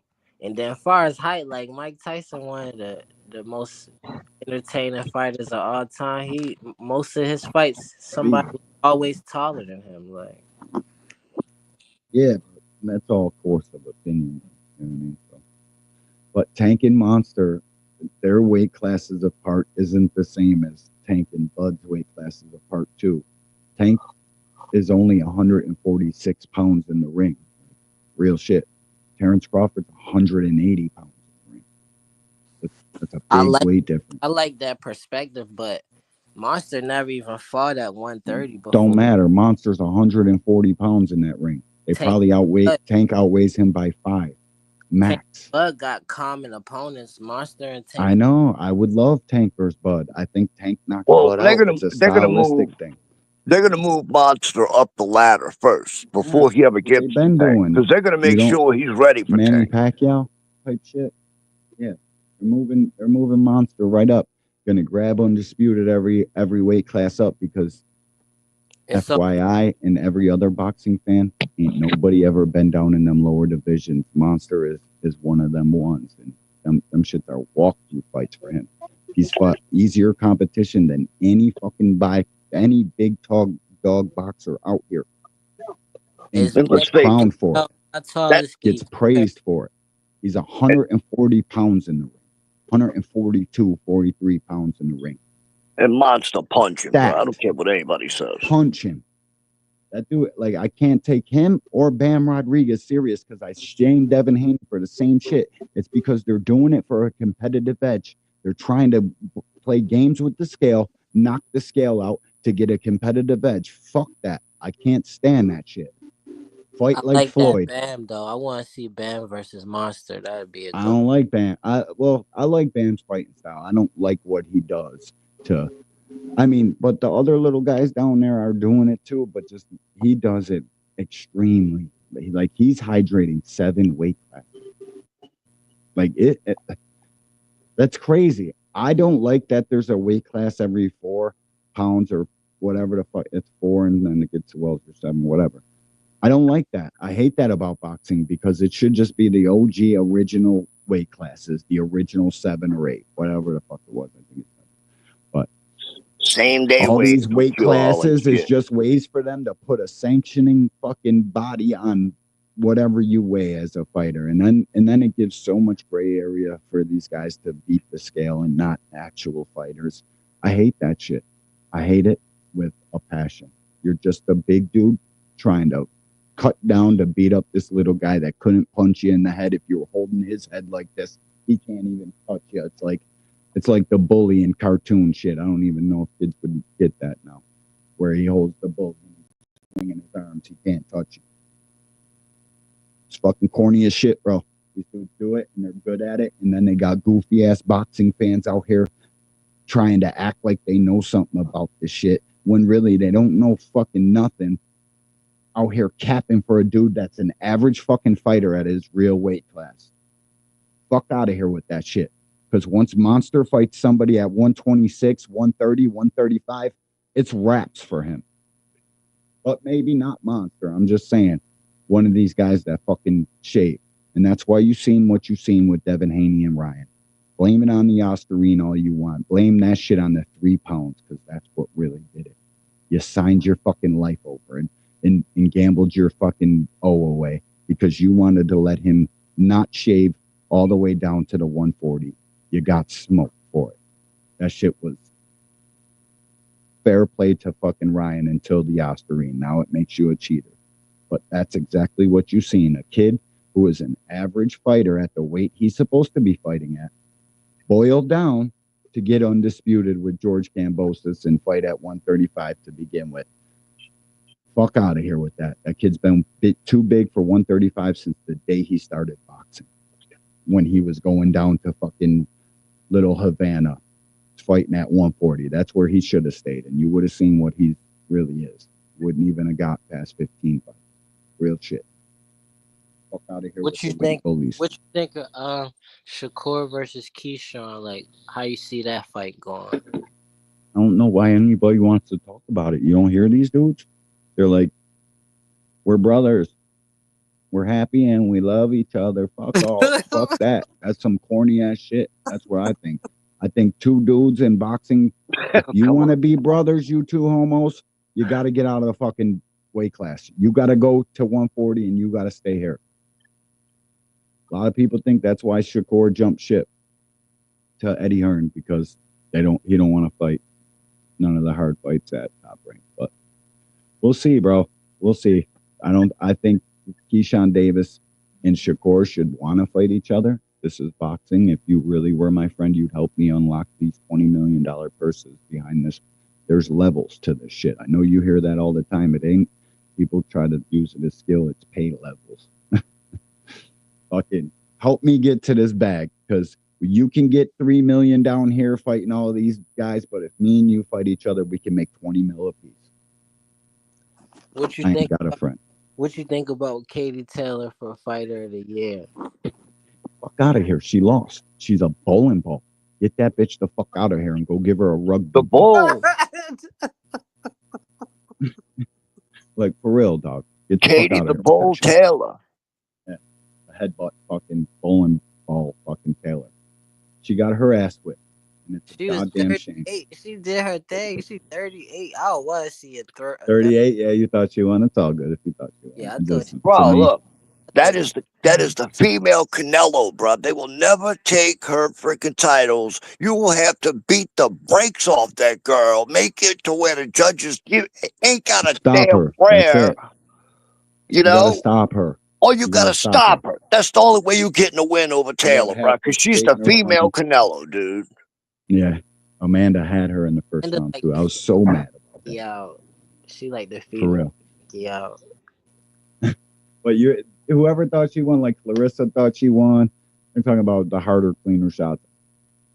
I don't, maybe because Amanda couldn't see with all the blood in her eye, but if you know what boxing is, you know that Amanda Serrano is punching way harder than that bitch, even if it's a half punch. Like, real shit. Dude, Katie Amanda would throw is these punching. flurries of about 5 and 6 punches, and maybe 1 or 2 of them would be glancing hits, and they wouldn't really land it. No, And I they bet don't. you any fucking money And them all of her judges were fights, scoring that crap. Yeah. How come women don't hit each other in the stomach? Like, I seen like No, it fight- bothers me though. both If I fight. was abroad, I'd be digging to the body, dog. If I'm a dude boxer, bro, listen. Them head punches don't mean shit. That's why Errol Spence ain't. I'm going to make me something to drink. I'll be back. Go ahead, bro. Errol Spence ain't skilled. He ain't never been skilled. He got a better hook than you, and a better hook than most, and a big ass gas tank, and the will that will not be replaced. That's what Errol Spence was. I mean, he was skilled before he started getting car accidents and old and shit. I mean, not too much though. Fuck that. He wasn't. He just got more heart than you, and a harder punch and a bigger fucking engine. So if them are skills, you know why he won? Beat the shit out of your rib cage, and that shit matters. Boxers, this shit ain't about what you can do when the first bell rings. It's about what you can do when the 8th bell rings. This shit's a fucking war of attrition. Not in some fights, in every single fight. If you don't got stamina, it's over for you. That's why you see that style like William Zepeda. He ain't got no fucking skills. He got a bigger gas tank than you. And I argue that that dude's probably like 45 years old. He looks it. William Zepeda looks my age, bro. He don't look like no young dude. I probably look younger than him. That dude looks like a war-torn fucking veteran that's been in Mexico getting beat by the sun, running laps all fucking day. That dude looks like Leatherface. All fucked up. Real shit. Zepeda ain't no 20-something years old like they say. Too chinny for that shit. These dudes just got bigger gas tanks, bro, and body punching. Make you piss blood. You know what I mean? You ever get in there and get punched in the body and the liver? No. Who you think won out of Barrios and Ramirez? I thought Barrios clearly Barrios smoked him, bro. Like, when people ran out to the internet acting like he lost that fight, I knew where their hatred lied. I knew, like, either that or you don't know shit about boxing. Barrios' lead hand was fucking money. What up, Ant? The fucking link is pinned, homie. And he ain't got a wrench neither. What? This shit is crazy, dog. God damn. YouTube tweaking. Wow. Yeah, I thought Barrios beat his ass, bro. Easy work. It was 8 rounds to 4 on my scorecard. Me and Ant watched the fight together, matter of fact, over the internet, but shit. Tell me, man. Ramirez looked like he went to sleep after he had dropped Barrios, but like, if you know Barrios, you know dropping him don't mean the fight is won. Like, he go and get up. I was worried though. I thought he blew it off because he fell asleep for 3 rounds in the fight. Yeah. The middle of that fight, he got hit with a big shot, but the reason he got hit with the big shot, he was getting lazy in there. Just staring at his work. They're both charming and posturing each other to death. And Barrios does the same thing. That's why Tank caught him with the overhand right. It's a little feint to the stomach, over the top, caught him on the jaw. Team Ramos seen that. But Ramos is from boxing royalty. Barrios' boxing is getting better, bro. Oh, way better. His lead hand, his activity, he was money on that. Yeah. You watched the fight with me. We were watching it right here and shit. Barrios is getting better, dude. Way better. I thought he looked better in that fight than any fight I've ever seen him. His lead hand was money, bro. He was jabbing, changing trajectories of the jab, using angles, fucking looked great. So he fell asleep in the middle rounds, got hit with the shot, knocked down, got hit with 2 big shots, and Ramos is cracking. That jab brought him back at the end. And actually, his feet were a little better in this fight, too. No doubt. I like Barrios' feet way better in this fight. Like, he looked good, but, but Ramos was off for 2 years. So, but even in Barrios' last fight against Maidana's little brother, like, that dude's punching he's been too. Looking, it's like he gets a little better every fight. You can see his skills. Knows he can beat you. Don't matter if you're punching. He can take a shot. It's almost like Barrios is figuring out what he does best, and he's getting to it quicker too. He's even a big welterweight. Dude, boxing is 90% mental. You learn a good jab nowadays. These kids are trained by half-assed nobodies. I'm not saying Ramos or anybody we've been talking. I'm just saying, like, the art of boxing and what you're taught in a boxing gym nowadays, unless you're taught by one of them ones, it's dropping. Like, a good jab will beat the shit out of 90% of these kids nowadays. A good lead hand, it's curtains for you. If you know how to use your lead hand, you're fucking kids up, especially in the open stance. If you know how to jab in the open stance, it's fucking over. You beat everybody I'd be fighting nothing but southpaws. Be jabbing the shit out of their ass, controlling their whole shit, dude. It's we're losing the art of boxing. People are thinking this fucking amateur style running around the ring is boxing. It's not. Dude, if you have multiple styles, you will go far in this game, dude. That's how bad it is. Be able to do that, fight in the pot, like in a good lead hand, jab, in all of those styles of fighting is boss. That's who king is. Good lead hand. You see Tank in open hand fucking fight, open stance fights. They call it open stance. Really, that's a term. You know what I mean? It's an East Coast term. Not everybody recognizes an open stance fight. But it is what it is. To us, that's what it is. The open stance fight. Lead hand control. Hand on top of the parry. Wins that 9 out of 10 times. Keep your foot on the outside. I'd be beating the shit out of these kids, bro. Real shit. Well, bro, that's why I said what I said earlier. Chose boxing over football, dog. Beat the shit out of these kids. They ain't shit. I'll still beat the shit out of them tomorrow. Let's get it. 90% of them can't fight. Can't deal with a lead hand, bro. Can't deal with a jab. 90% of them don't know how to use the jab. So we're at where we're at. That's why fucking people are who they are, because they can fight. They can change. They can adapt. That's what this shit is about, bro. It ain't about what you can do in the first, second, even third round if you're not a fucking front runner. Shit's about what you can do in the 8th, the 9th, the championship rounds. Right? It ain't never about how good you are when we're both fucking turned up on 12. The whole thing is these guys are not that freaking skilled. They're not, but they're not that well taught. They're all skilled. They all got skills. I mean, is it a lack of trainers these days? I mean, think about it. Back in the day, you had a lot of old timers. They were teaching in the gym. Now, I mean, what is the problem? Is it the problem? Is it the trainers? They're MMA a lack of trainers? Money. There ain't nobody doing this shit no more, dog. How you gonna pay a boxing bill? How you gonna keep a boxing gym open if you ain't Coach Cal? If you ain't got 20 fighters. Everything costs tons of money. It's all a big money game, and that's why boxing is such a small circle. The guys who are at the top, they stay at top because they get the good crowd. They get the next guy. Emmanuel Stewart passes away, and what do we get stuck with is, you know what I mean? Yeah, well, and I don't know how. Let's face it, that dude is not the best coach. Yeah, people don't like his strategies. Yeah, I hear it, but it's what we do is dying. I don't know what the fuck it is. It isn't the same crunk gym without Stewart, bro. Let's face it. Yeah, because Emmanuel Stewart wanted to give his son a trophy when he was competing in school. You know what I mean? What it is, bro. Fucking no work ethic. Nobody cares anymore about nothing, especially about the past. What? We're focused. What's tomorrow? What do we got to do tomorrow? What phone's coming out tomorrow? Everything's about the future. Don't nobody care about what happened in the past, though. Fucking sciences and shit like the sweet science is gonna die. They say it's in a good space right now. I don't know, bro. I don't know.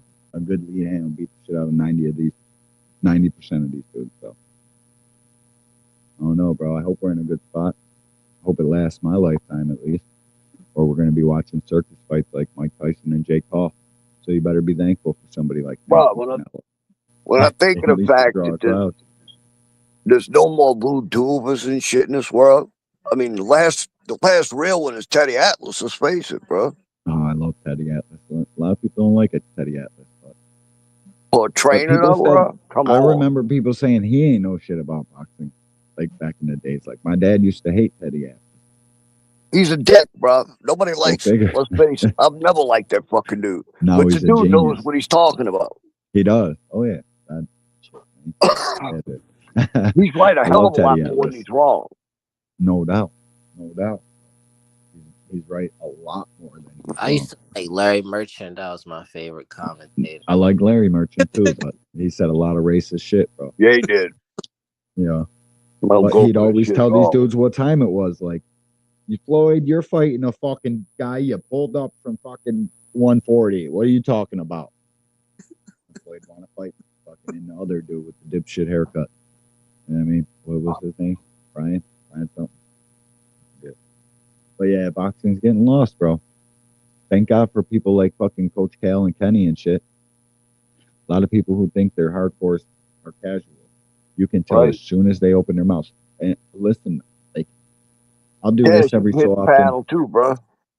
I go on YouTube and I'll find a new boxing channel, and it's a younger guy. Fucking as soon as they start talking, they tell their hate and how much little they know about the sport. But we need casuals. I don't know if they should be able to have YouTube channels and trying to tell somebody what they know about a sport that they've only seen on TV. Look, bro, I used to love never actually fucking tasted the shit live in the flesh. I used to love going to Knockout Channel, bro, and listen to him.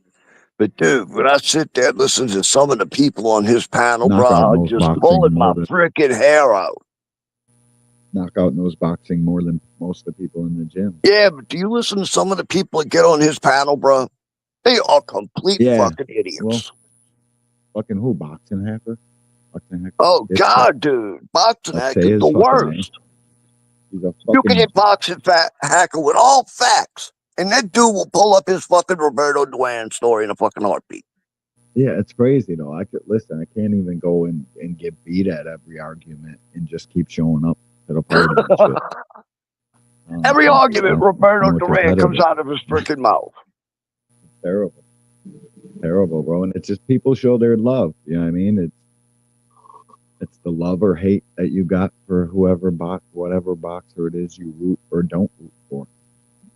People fucking tend to side with whatever they see or hear on the internet and whatever boxer they root for. But that kid, he's a different specimen. I've never seen no fucking. You know what I mean? It's crazy. It's crazy. I guess we need that side of the argument. Every time we've had boxing hacker on the panel, dude, I've had to sit there and smoke just to keep from going down his throat, dude. No doubt. I gotta do that just to keep this joint. He gets me loaded like a motherfucker when he's on the panel. Yeah, shit. He's brutal. I was listening to 2 Cents before this. Shout out to 2 Cents. Shout out to Deem too earlier today. I was on his panel. But at least manager Marty was on the panel. A couple other dudes was on the panel. We had a good boxing conversation because everybody on the panel knew boxing. But it's not like that everywhere you go. These dudes are fucking shot out. It's the identity crisis though when it comes to promotion. Like, cause promotional team too, yeah.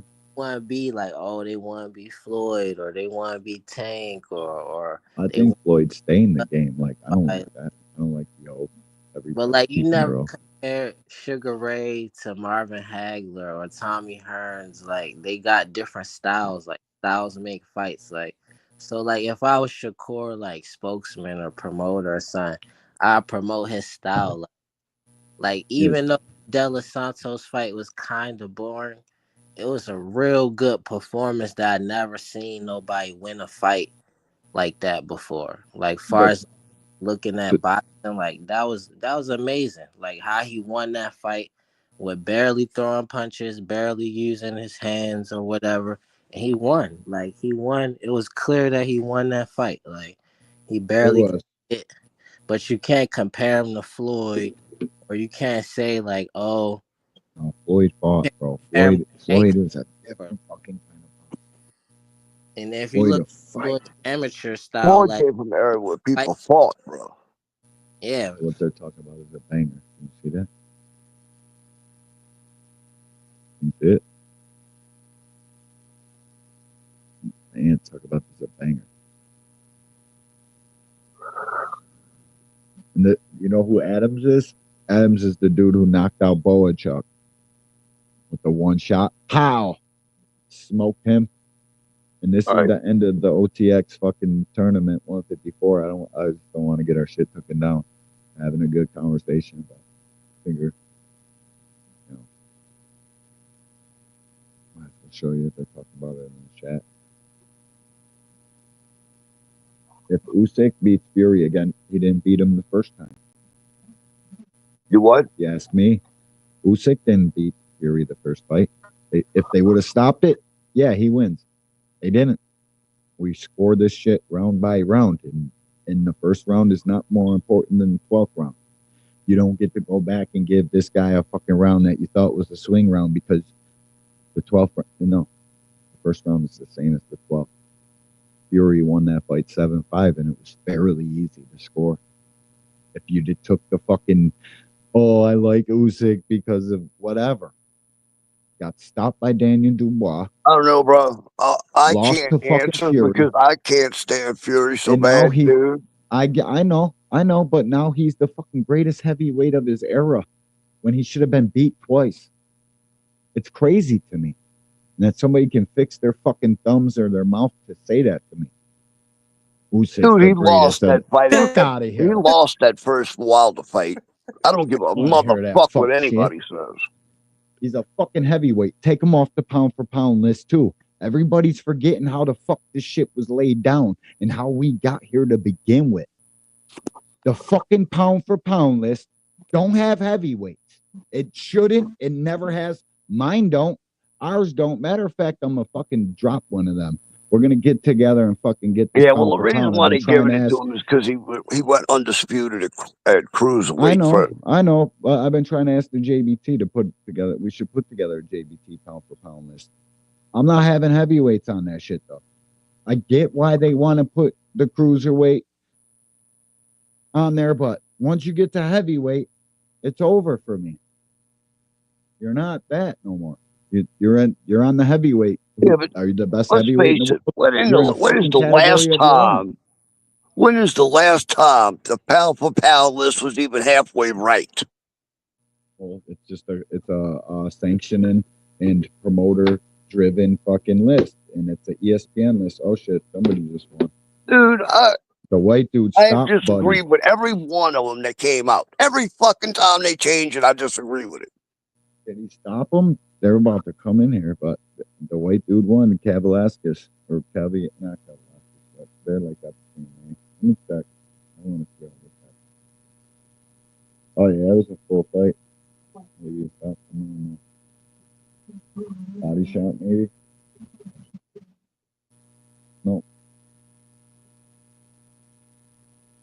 But yo, yeah, the pound for pound list is driven by the ESPN pound for pound. That's what everybody goes by. Or the Ring. Now the Ring is owned by Turkey. Like, it's all driven by who their fighters are. Listen, if you got a pair of eyeballs and you know better, you know who the best fighter in the world is. You just got your gripes about why you think he isn't. And you tell me every day that he really is without you giving him the credit for it by what you talk about on your podcasts and your fucking Twitter page and your Instagram page and your social media. Stop it. Tank's the best fighter in the world. They don't want to fight right now. It's just about the spark Loma. So he takes the best 130-pound fighter on the planet. By the way, that's Lamont Roach. Go do your fucking research. Go watch this kid's fights. Used to think it was O'Shaquie Foster. That was because you were still on it, misinformed. Lamont Roach would dog walk fucking O'Shaquie. And their last two fights tell you that. Lamont Roach is definitely the best 130-pound fighter in the world. But we're going to shit on that. At least Tank's fucking fighting champions. Dudes are plucking dudes off of losses and shit. Like, stop it, bro. Tank's the best fighter in the world, and y'all know it. You want to give Monster all this undue credit for beating up fucking little guys when he's 140 fucking pounds in there, smoking on one of these little no-name champions from fucking wherever they're from, some third world country, and you're going to tell me that, what? Stop the fucking cap. You know what time it is. Want to act like Tank ain't fight nobody or put a rehydration clause on big-ass fucking Ryan to make the fight fair. By the way, they both had to go to that rehydration clause. People fucking run around here so misinformed they think Ryan's the only one that had to rehydrate 10 pounds. When every fight in the IBF that's ever been fucking fought is fought under a 10-pound rehydration clause. Don't nobody give a fuck about it then. Now they're trying to take the credit away from the Barrios Tank fight, say he was on a fucking 10-pound rehydration clause when the guy who was in the fight ain't never say a word about it.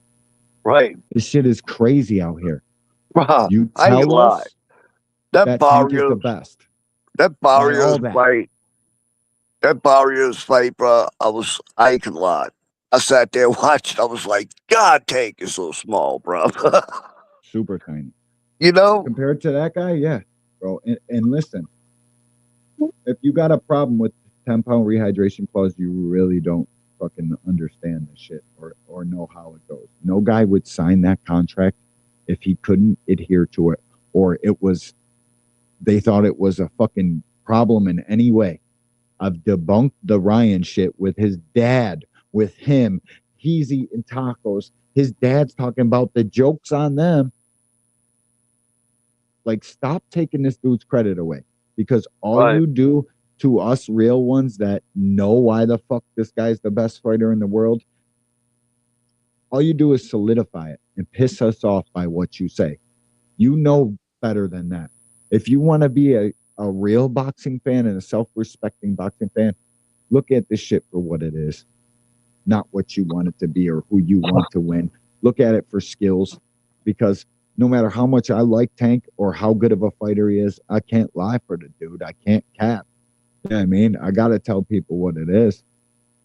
And that's just what it is right now. He don't even got a 50-50. Somebody tell me who the 50-50 is. I agree. Where I can go look to see what you see. Show me. I agree. I'll watch it 100 times till I can try to see it like you. I please, the round, fight, anything. Zach B, what up, homie? Appreciate you, dog. Salute to you. Tank versus Bud is 50-50. That's a 50-50. That's one I'll give you, but I don't give it 50-50 because Bud is 37 Tank is years just too old. fucking small for Bud, bro. No, it's not. It has nothing to do with size. Dude, none of it. Bro. They would be closer in size than you think once they were eye to eye. Tank will knock Bud out because it's a stylistic, and Bud is 37 years old. Everybody wants to glaze over that, like, oh, he lives a fighter's lifestyle. What? What?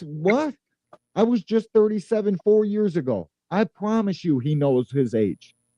That's why Madrimov looked the way it did.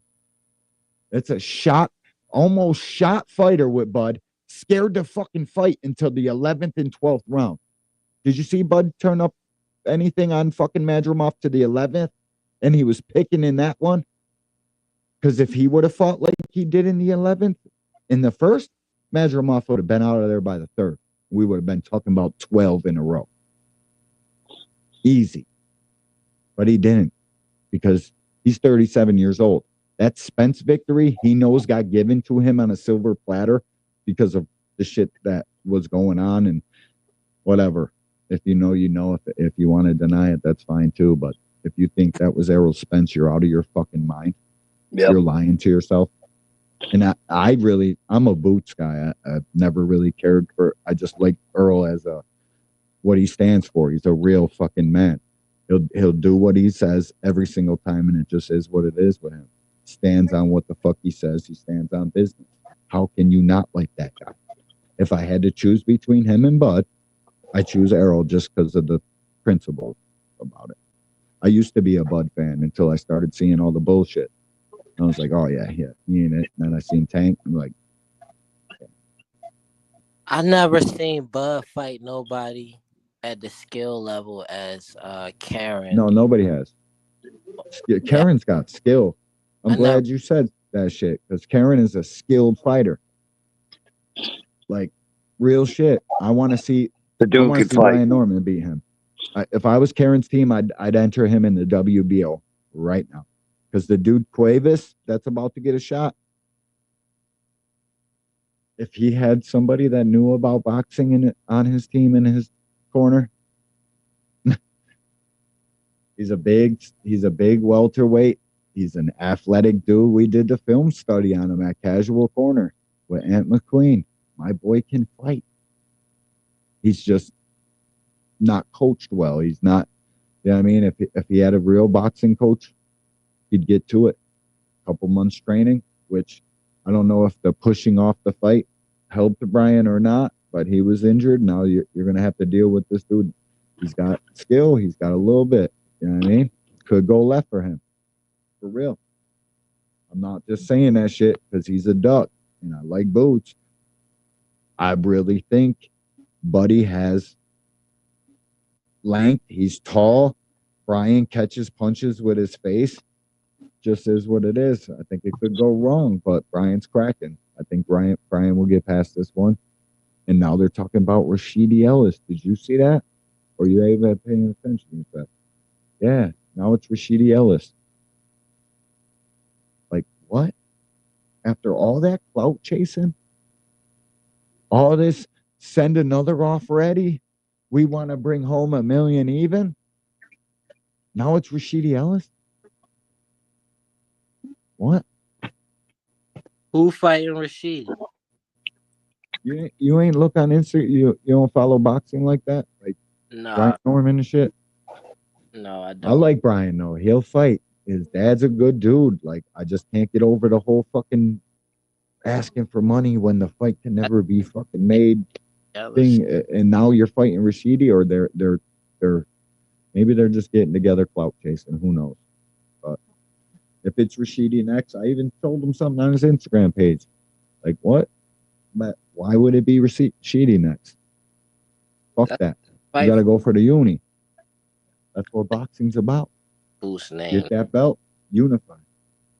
That fight is super dangerous. I'm not mad at him. The Boots? Not The fight. Boots fight? Yeah, like for Brian Norman, that was a super dangerous fight. Like Even with fight for him, but that's another dangerous fight too, though. He might get tore up. Brian Norman versus Karen. He might get shoe shined in that fight. Brian Norman versus Karen. I think Karen outboxes him. Fairly easy too. I think Karen wins. But Brian Norman is punching, and I favor punchers in almost every fight they ever got into. Because you can be outboxing me this whole motherfucking time. Like really taking me to school. I hit you with one of these. It's over with, champ. The flip for Brian Norman. Brian Norman is not like his dad can talk better than he can fight. I promise. But he's a fighter. He likes to fight. And he's gassed up off that fucking Santillion fight. And it's the worst kind of gas you can have. Because that dude ain't shit neither. He beat Alexis Rocha on a fucking bad cut night. Like, and how good's Alexis Rocha? You know what I mean? I really watched this shit. Brian Norman looks like a deer in the headlights half the time when the fucking stages got more than 200 people there. He fought Rick Tim's boy. I forget his name. I don't know. It was Brian Norman's 2 fights ago. I seen a lot in that fight. A lot I ain't like. Maybe it was the weight cut for Brian. It could have been a million things, but I ain't like it. And that's how I know Boots beats the shit out of him. It would be a slaughtering. Guarantee Boots wants that fight. They should probably already be trying to make that shit. But I see this on Instagram. Fucking Rashidi and Brian Norman either gearing up to fight, talking shit. I don't know, bro. I need it to be Boots next. Not one of them could beat Tank. No way. Gamboa shook Bud. Tank laying him out. It's not like, for me, it's like a Styles thing.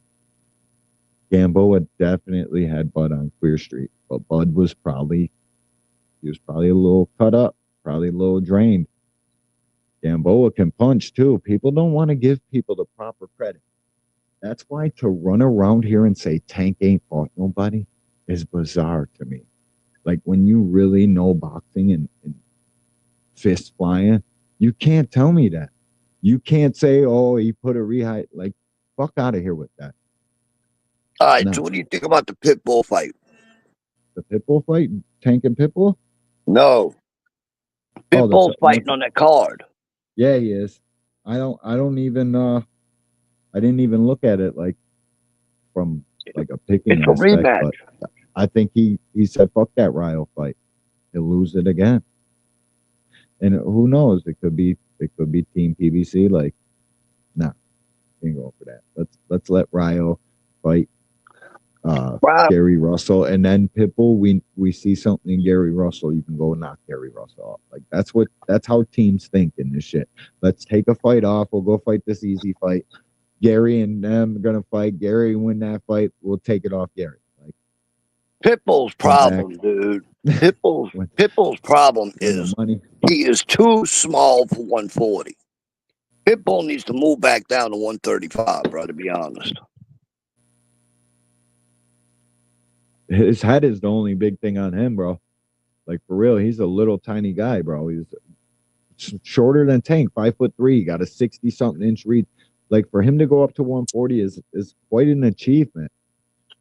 To even hold that belt, I mean, people want to say what they want to say, how he got it. You know, Foley got it off of that whole shit. The taller these dudes are, the more Pitbull's got to swing upwards to hit him, and he loses power off his punches. I think if he goes back down to 130 or 135, he does a lot better because the dudes are smaller. Yeah, I think so too, bro. I think that, you know, you could be punching at 135 and not at 140 because you got a 165-pound man shaving to 140. It's harder to knock out a bigger guy. You're not going to do it when you're barely making the weight. You know what I mean? You're only cutting But look 5-10 pounds. Look how far he's got to reach up, dude. He's losing power on that shit. Well, I don't know. I think the low man wins. I think if you got to reach too high, yeah, it can take a lot of power off. But I think coming up with shots, it's hurting. You know what I mean? I thought coming up, you got the leverage, dog. You got a lot of leverage coming up. But after a certain height, if you got to overextend and you're lunging your punches, it gets you knocked out. Take power off for sure. For sure. Gamboa, a year off the layoff. Oh, what? Gamboa off a year layoff at that. How many times Gamboa lose before Tank? It was only Bud, or was it somebody else? Do what? How many times did Gamboa lose before Tank? Check. I forget. Yoriokis Gamboa record. Tank took it easy on Gamboa though, and then like I think Tank was a little gassed in that one. They give credit to Devin for fighting Gamboa way after that, and didn't even stop him. Like, shit, Gamboa's lost to Devin Haney, Isaac Cruz, Tank Davis, Roman Martinez. Oh no, he won that one.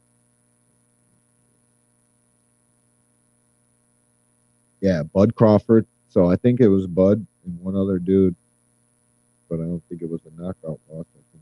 Oh yeah, he got knocked out by Bud and one other dude, and then fought Tank or fought somebody else.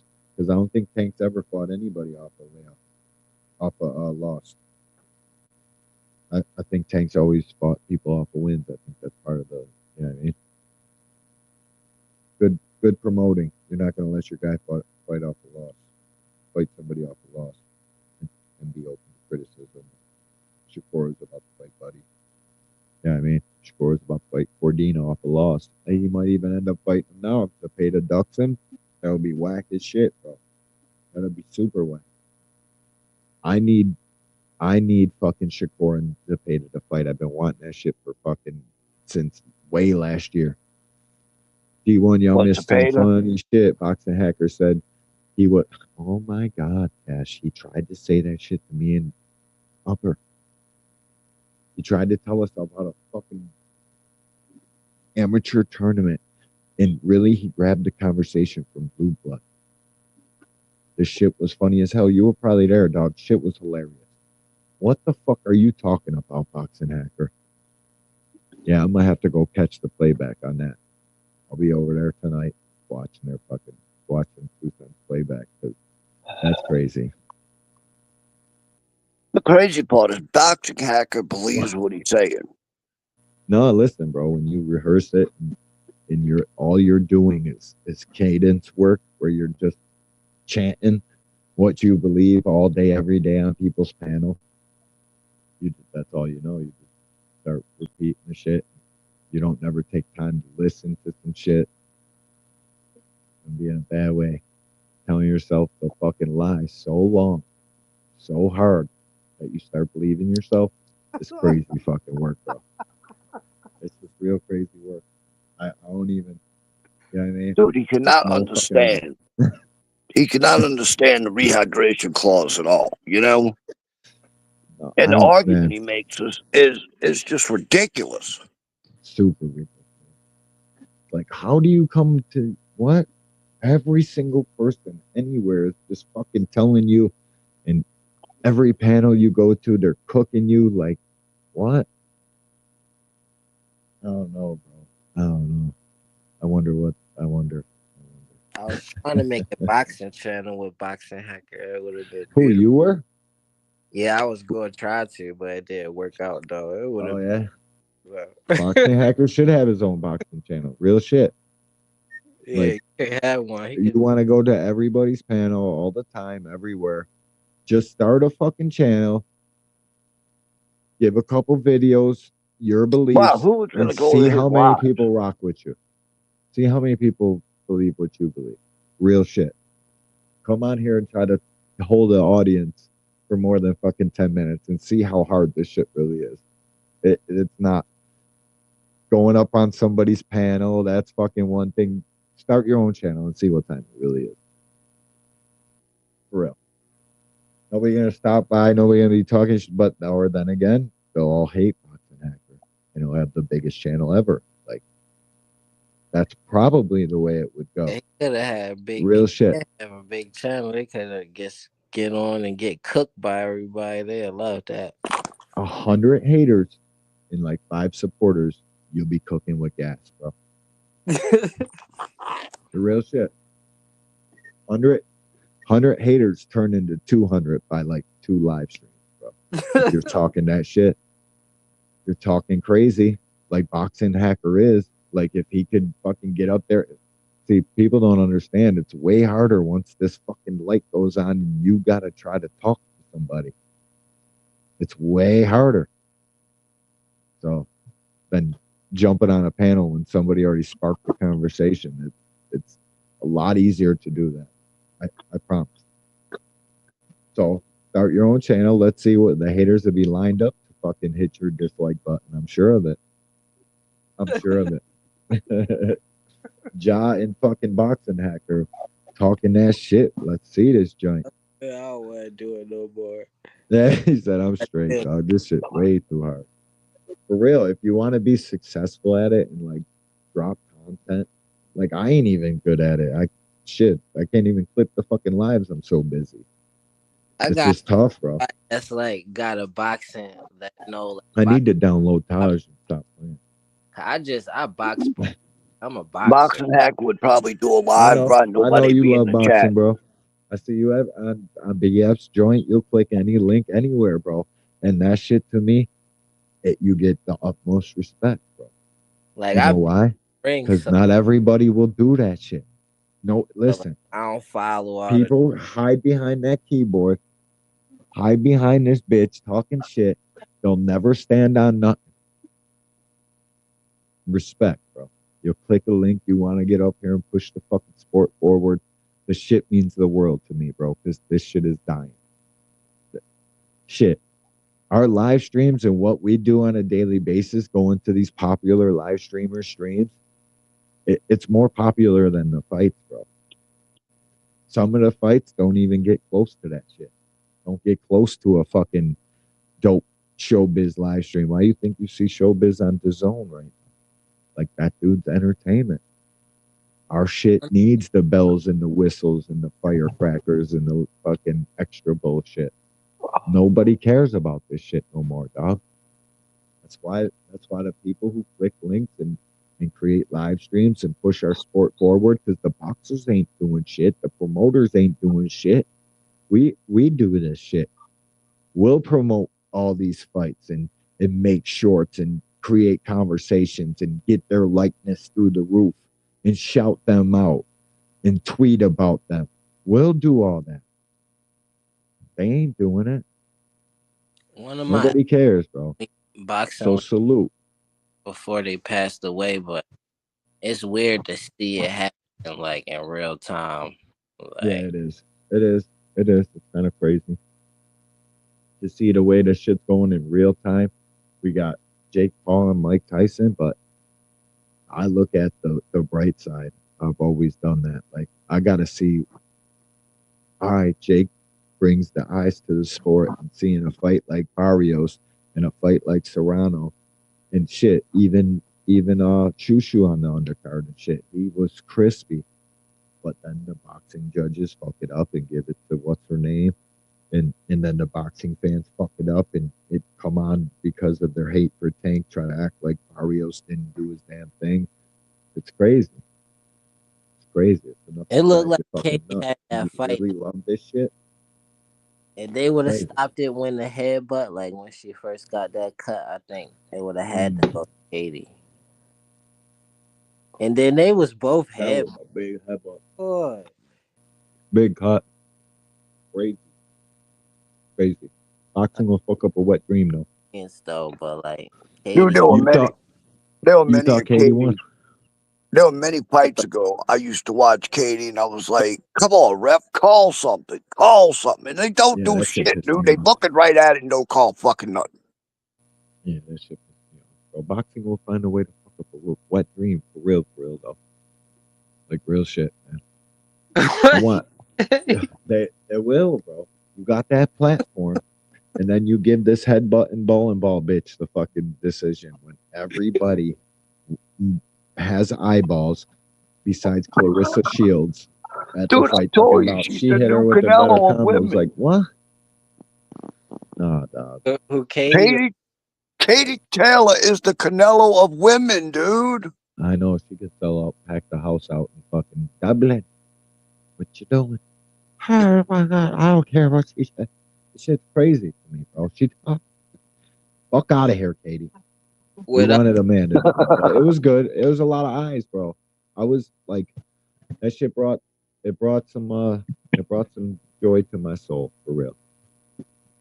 And then the next you don't know how bad I turn on a live stream, knock her out, bro. Really? I know. Because I knew that was the only way she was gonna get a win, dude. Yo, you see, Fanon's live stream about these dudes betting and shit the next day about Tank. Did you see that one? No. Said it's all on wax. Like, if it's true, we're in trouble. He said Tank, all these guys having fights in the gym and it's on tape and shit. Fucking Donald Trump and the presidency are gonna come down on this kind of shit. You're having sanctioned fights where the casinos and everybody ain't getting able to get that money. You're betting in a gym, which it's a sanctioned fight then. If you're getting paid to fight in the gym between Devin and Tank and what the thousands and Earl Spence and thousands of other fights that happen, that the new fucking presidency is going to come after that shit. I didn't hear nothing about that. Some indictments and shit will be given out. And he talked this. Like, I was shocked when I heard it. And listen, if you don't think that that's plausible, you heard it, Ja? You heard that? No? That's crazy. And yeah, like, I don't know what to believe anymore, bro. Boxing is a fucking sideshow. Who said that shit? Who said that the president said that? Well, 5 minutes. Where are you going? I'm about to be done in like 5-10 minutes. Top the last level that I thought wasn't even going to get topped. Be safe, bro. Be careful. How long? No what? Give me your keys. No, give them up. Give them up. Give them up. I'm serious, bro. I'm serious. You're walking. All right, but I just, please, bro, don't fuck around. I can already see it. Don't be fucking with my dog neither, dog. crazy when you got kids that are damn near adults and they're about to leave out the house house at fucking 12:04. Tell me So to walk when in did you hear somewhere, it's about this freezing. shit that the president's supposed to do that? Well, I don't. He said it on his live stream, and he was Who only did? on for an hour. I think it was Monday, but not. I gotta Like, go back and real find shit. that. Huh? I gotta go back and find that then. I didn't hear him. It was Monday. Monday, bro. Talking about Supreme Court can come down and Bill Haney and a whole bunch of shit, bro. I can't say it verbatim, so I just want to kind of give, you know what I mean? Yeah, a whole bunch of shit, bro. Listen, if it, like, I can definitely see what he was saying. I can definitely see it happening. I could definitely see the fucking Supreme Court and President Trump's new office guys coming down on that shit, bro. Because there's been some pretty big fucking injuries behind the scenes that you don't know about, that shifted gambling lines and bets that these guys are inside fucking traders on, basically. You can't do that shit, bro. You can't fucking falsify the MGM Grand out of all of its fucking shit because you're failure to disclose your injuries and you're having back fucking fights in sparring and people are gambling on it. Yeah, bro. Right. Can't be doing that shit. If it's true though that the president is like the most fastest, yeah, I don't buy. That's the part I don't buy about it. Like, I don't know fucking President Trump. Then I mean, I seen him at the UFC fight, and he did say something about boxing like not too long ago. Yeah, he didn't say nothing like that. I've never heard nothing like that from anybody. And I'm a news freak. Yeah, see, if you, that's why I was like, all right, wait a minute. I'm a news freak, dude. I didn't hear nothing like If that. Blue Blood ain't got a fucking cut on this, or if this guy ain't got a cut on it, Ego ain't got a cut, let me hear what these guys got to talk about too. If they start saying that same shit, then I know it's real. But if not, you know what I mean? Is the president spark conversation? job? That's a good thought. Is the president the most, like, the job that ages you the fastest in the world? Who? The president? Yeah. Of the United States, you're the most powerful man in the world. I'm saying there's nobody above you. You would make you age faster than any other job. Is that true? You can reach what? Presidency? It takes mad long to become a president of the United States. No, I mean to make you age faster if you get age? Fucking Trump's 70 years old though, bro. He ain't. Maybe it's probably stressful. I don't super stressful. I'd be sleeping if I was. Bro, they said you get like 3.5, 4 hours of sleep at night. Dog, fuck that. What you talking about? How much? What? Press the button. Want to do that job though, like how much money? What? What's the tax deficit, bro? Run your shit. Put your hands behind your back. You get over it. Down. That's why I can't be president. Be resorting to fucking hood tactics over here. It'd be crazy. These guys are passing VADA. Listen, it's serious. These guys are passing VADA because they're getting tipped off behind the scenes by fucking Victor Conte. The general, the surgeon general, or whoever the fuck is in charge of all this shit's got to look at it and be like, wait a minute. This guy fought with broken ribs looking like that, and the fucking one of the most powerful guys in the United States, and he lost all his money on this fucking bet. You want to see what's going on now? Because Jerry Jones owns a football team. We got to know the fucking injury report on Micah Parsons before he goes into any game, because millions of dollars ride on this. We have gambles. We have bets. We have tickets sold. This shit, you can't just be out here fucking acting like backyard brawls and people are making billions of dollars off the shit. You got a valid, you know what I mean? You got a valid fucking hold up. That's why when I heard it, I was like, you know what, bro? Matter of fact, the billions. I was mad over a 50 spot that Earl ain't tell me he broke his rib. These dudes is fucking Jerry Jones. You got to tell me when the cornerback's hurt. Fucking Errol Spence walked into the ring high as fucking what? What? You can't tell me he wasn't on 20 perks, bro. Can't tell me that shit. And they know that shit behind the scenes. You know how much they're pushing gambling odds with that? Like, all right, Earl about to go out there and get his ass whipped. I got you. Hey, bro. Behind the scenes, bro. You got to be kidding me. And it's some little dude holding the secret and shit from all these. Stop, bro. This shit, he got a fucking real valid, if it's real. And he said and listen, I don't believe everything I hear on YouTube. I have logic and common sense. I know who's clickbaiting and who's doing this shit for clicks and views. And I don't know if he would do that. You know what I mean? He ain't one of that. He wouldn't do that, bro. No. I ain't gonna lie. I probably researched talked to everything some I people, hear. and I don't doubt the Supreme Court. Like, wait a minute. What? He had what? Nobody knew? I lost like 400 on that fight. What? Even fucking, you know what I mean? You don't know who that shit affects and how that affects them.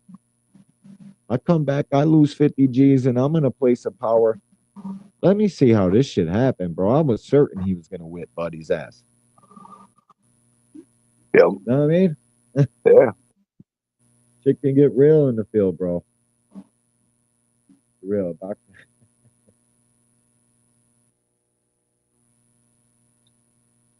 Oh, no. Nope. Couldn't. I got too much to say, dog. People keep saying these boxers never tested dirty. Well, nobody in Belco. If we're being a hundun about the fucking situation here. Yeah. And that's Fanon put that in his argument too. Like, I ain't gonna lie. I'm so glad Tank ain't with Vada because with Victor Conte, bro. They would have been. Well, I don't know. Tank's shit. been with Vada before. No, I'm talking about. I meant to say Snack. I'm so glad because I have a feeling one day they're gonna get popped for his fucking supplements. Snack, but I don't know if they do anything wrong as much. Oh, I appreciate you. I'm about to hop back in the chat. All right, Ja. Be good, bro. Man. Be good. Be safe, homie. Appreciate you. I don't know if it's so much like what Victor gives them as much it is I know when the fucking tests are. Right. You know what I mean? Because listen, bro, if you give a body and especially an athlete the right proper amount of nutrition and not crossing the line in no way, and give them their own play of what they want to do, and you tell them when the tests are, I'm not cheating. But I'm telling fighters that know everybody, if you're not cheating, you're not trying. I'm giving them, hey, that random drug test is next Tuesday. Get your shit together. Right. You'll never get caught on steroids ever. You know why? Here's the date, buddy. You're good. No, don't worry. The EPO. But Victor Conte's been known to get these.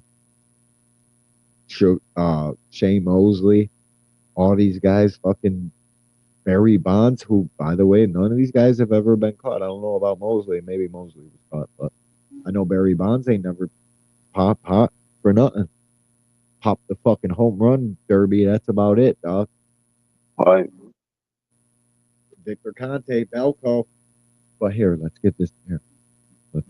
Oh, you make supplements now? You went to jail? And now you want to make supplements for fighters? What? Oh, Margaret Goodman, and you get this is your plan? This is what you fucking come to us with? Yeah, we want to turn around boxing. Let's give them a fucking let's give them it makes no fucking sense. I don't give a fuck. None. You're putting a kid with a cookie jar right in front of him. You're letting me work in the bank vault is what you're doing. Yeah. All right? Thinking I ain't leaving out every day with a fucking satchel full of cash. You're out your goddamn mind. All right? That's like cooking a roast in the oven and putting it in front of the dog and telling it not to eat. Smoking these fighters, bro. Here, what? Crawford, you need to cut 30? Take this, this, and this, bro. Test next Wednesday, dog. 8:30. They'll be at your house with the fucking corny little Vada cameras. And all access is there too, Floyd. Hey, Floyd, the test next Wednesday. All right, let's put these motherfuckers on Olympic style testing. I'm the man. I ain't never took a drug in my life. I live a fighter's lifestyle. Right in the hip. Mosley ain't never said nothing until it was time to. You know what I mean? Listen, Right. these guys are fighting. Fighting is about advantages, casuals. All right? So when you start acting like a guy is looking for this or that, they're supposed to. They're fighters. This shit is built on advantages. Teams look for the very smallest advantage of how we can make a bag off you. Watch Fannon's video today. He talking about Bud. I personally believe it. And I don't believe much on YouTube, Zach Beam. I kind of believed it, or else I wouldn't have said it here. The shit is on wax, and all fucking 13 people are going to know about it. And I appreciate every one of them 13 people, but I believe it. I don't put it past. Like, I need to know. Shit. No doubt. Salute to you, homie. We appreciate you, bro. Only one who clicked the link today. We've been going for 2 hours and 10 minutes, but we need the time, bro. I'm enjoying it. I'm straight. I pinned the link. Anybody want to come talk, bro? It's there. Boxers were coming up dirty with Victor Conte. Who came up dirty? I thought it was only one. Victor Conte's a little scum. We need snack shit out of boxing. Real shit. Boxers were coming up dirty with Victor Conte in their camp. Like Berto. Oh, Berto. Yeah, I remember that. Oh, okay. Terrible. Berto and Monroe then helped from Vada, and nobody said. I thought Victor Conte like helped establish Vada. I thought him and Margaret, but like he doesn't have any ties to it. It's the weirdest shit in the world. It really is. I talked to manager Marty today. He was talking about snack shit. It's Memo, fucking Victor. Like both of these guys are steroid gurus, and we're watching them form teams and compete against each other and shit. Victor wants Memo so bad. I don't think Memo's as bad as Victor. He don't give a fuck. He ain't trying to, you know what I mean? Cheat what? I think Memo's more of a G than Victor Conte, but they're both scumbags and need to be the fuck out of boxing. You can't be souping these fighters up. These kids are already special athletes as it is. The cream of the crop athletes because, well, maybe not athletes.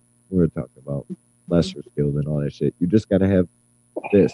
Because to be in shape for a professional boxing match, it takes a whole different breed. It takes a fucking crazy, deranged football player to be able to train for a fucking professional fight. You got to have whatever they have plus 20% of every day. No drinking, no smoking, no none of that shit.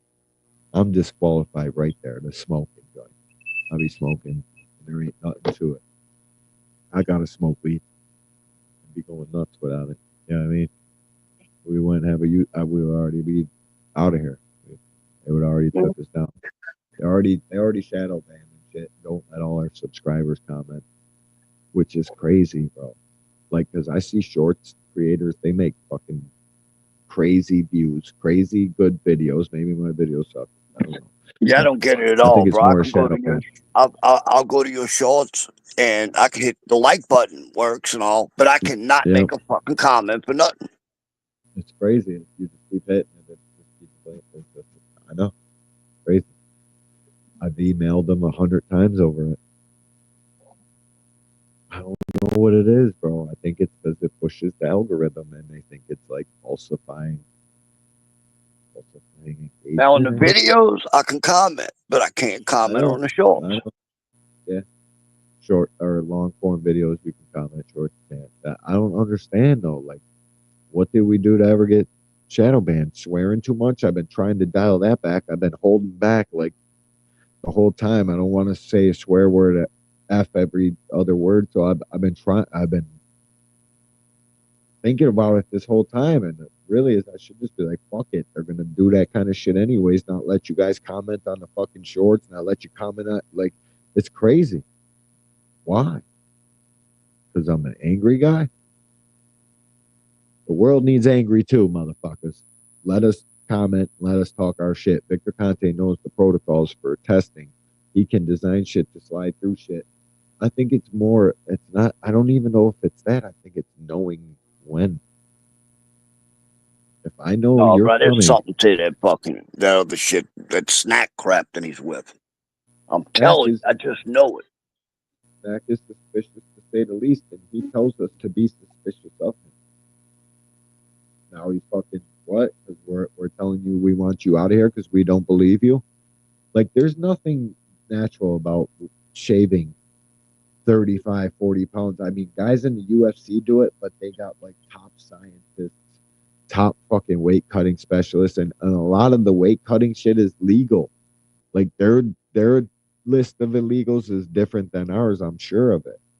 Yeah, but I know banned every day. I know you've seen some of them UFC weight cuts, bro. Fucking people passing the fuck out. Got to go to the fucking hospital and shit. Bro, they're killing themselves. Fights getting canceled. And listen, that's why the IBF's got 10 pounds. That's why they do shit against it. And then people like fucking Boxing Hacker, I hate to even keep bringing it up, but they don't understand what the rehydration clause really is. Everybody on Twitter, like, what? That's the way we make these fights fair. I can't be this little old guy. I can't be the ticket seller and this little old guy and give big old you a fight. It just don't work like that. We gotta fucking make this shit fair, especially when we already know you can rehydrate the 10 pounds, leave that weigh in and gain 20 more. One of two things need to happen: either same day weigh-ins, or they start putting 10-pound rehydration clause across the board, except for heavyweight. No, for me, it's a cut. If you come in higher than 10 pounds, 30 days out, you can't fight in this fight, because then we risk you not rehydrating and you cutting too much weight. You got to fight within 10 pounds of your fucking fighting weight, because your walk around weight and your fighting weight can be two different things. It depends on the size of the man or the size of the woman. Like me, if I'm 180 pounds right now, 185 right now, my fighting weight would probably be at like 170, 175, 3. You know what I mean? 173, let's just say that. And then I can cut 10 off the 173 through hydration, through water weight. You shouldn't be gambling with no more than that. Like, that is, you're asking to get knocked the fuck out, number one. You're asking to be half of yourself, lose your gas tank halfway through the fight. There's probably more risks in it than there is advantages, unless you're just really that much of a bitch and you need the 5-inch reach advantage, whatever it may be, a 15-pound advantage over these little guys so you can take more punches. There's a reason these guys cut. Oh, I know. And it's to gain a tactical advantage. The one that blows my mind is Devin Haney, dude. Let's face it. That dude's dropping. Look how much weight he's dropping, dude. 25. And look how much he puts back he was on. dropping 30 because people wanted to fucking act like he just one day got too big for the weight class. No, bro. 3-4 fights he's been doing this shit at 135. But he was going for undisputed, so I tried to give him the benefit of the doubt at first. But really, it wasn't. You're cutting all that weight. You're fighting down at 135 because of the play and the advantages. Stop the fucking cap. We need these guys to fight 10 pounds. He knew he wasn't talented enough or punched hard enough for the bigger weight classes. That's simply what it was. They are fine with Devin fight. Yeah, that simply is what it was. He needed the fucking advantages. They're fine with Devin fighting at 135 weight class coming up. I know, it's crazy, bro. And then take Tank's credit away from the Ryan fight, now the Barrios fight too, because 10-pound rehydration, their guy couldn't do it. 90% of fighters will gladly sign that contract and do it with confidence. People fight for the IBF every day. Jaron Ennis is a massive welterweight. If you think he only needs 10 pounds, you're dreaming. He hydrates about 15, 20 pounds. Easy. These guys cut weight. Sometimes it's because they fucking stay at a weight class too long to get championships. Sometimes it's to gain a competitive edge. But 100% of the time, it's the weight cut is because everybody does it and they want fucking competitive advantages. And I'm convinced of that, especially when it's more than 1 or 2 weight classes. Stop it, bro. Stop. Have you ever heard It's them? for Have you ever seen the competitive videos of Devin talking to his opponents before fights, telling them, "I'm You're too too big for you. small. You're too old. You're too small. Or you're too small Yeah, for you're too small Cambosis. for me." You're too little. Yeah, we know, dog. We know. But Cambosis is a pretty big lightweight. Well, no, he's not big, but Yeah, but think about it. How many like pounds this, is he I putting on after the weigh-in, bro? What, maybe 10? Who, Cambosis? 10, Yeah. 15, 12. 12's normal. 12's Yeah, because normal. he don't Like look like he Tank is a puts on freak. that much at all. Tank is 140 pounds, 143 to 146 in the ring. Absolute max. Yep. It's a benefit probably, but asking him to go up to 147 and shit just because your guy can't make weight is crazy. This shit ain't never gone that way. And it never will. Ain't nobody I mean, think about it. What, Tank ever walks been in Tank position had to do that. Tank weighs You in gotta at like come here. 133 and a half and shit. Yep. It's an easy weight cut. That's why they It's say he can make 130 easily. Yep. And he should for Monster, but only Monster. And right. That's what I think the play's been all along. Yep, they meet at Let's let 130. Monster. Bob and them want to get some Tank money. The Monster money's probably fan-fucking-tastic. I'm not denying that. He's maxing shit out in Japan. He's a fucking rock star. He's probably more popular in Japan than Tank is over here. That's no doubt about it. Everybody from every walk of life in Japan knows who Monster Inoue is and wants to be him, and they support their guys. Or maybe I'm wrong. Maybe I don't know shit. Maybe they're like fuck boxing. Get a couple proud of us like they do in the United States. Who knows? But that's the big one for Tank, if you ask me. Yeah, the Conor McGregor, the fucking Manny Pack numbers. That's it right there. Monster and Tank is gonna sell huge, bro. Monster is a big dude too. People talking about he's too little for Tank. Where? Why? Because he's Japanese. And nobody ever cared to look at the fucking. In Monster's just a touch Ain't taller nobody than ever look Tank. at his height, weight, reach, and shit. I know you look at his weight. Isn't Monster just a tiny bit taller than Tank? Is not a tiny bit. 5'7". Right. Tank's 5'4.5". They say 5'5.5", but no, you can't tell me that. My wife fucking taller than he is, so there's no way. No way he's 5'5.5". Nope. The Monster's 5'7". That's what they say. I'm looking that shit up right now. I know he's 5'7". Oh yeah, dude. I said it probably over around a year ago that was the play. That was the biggest fight coming. 2 knockout artists eventually meeting, and you know damn good and well every celebrity and their mom is going to be in that freaking arena. Oh yeah, that would be a dope fight, bro. I really like. People will find their way to discredit Tank either way. So if I'm Tank, I want to fight that one. But Tank said already, he's like, fuck that. I don't see myself fighting him. He's probably trying to go for the Ryan 2 money. And that shit, I would too.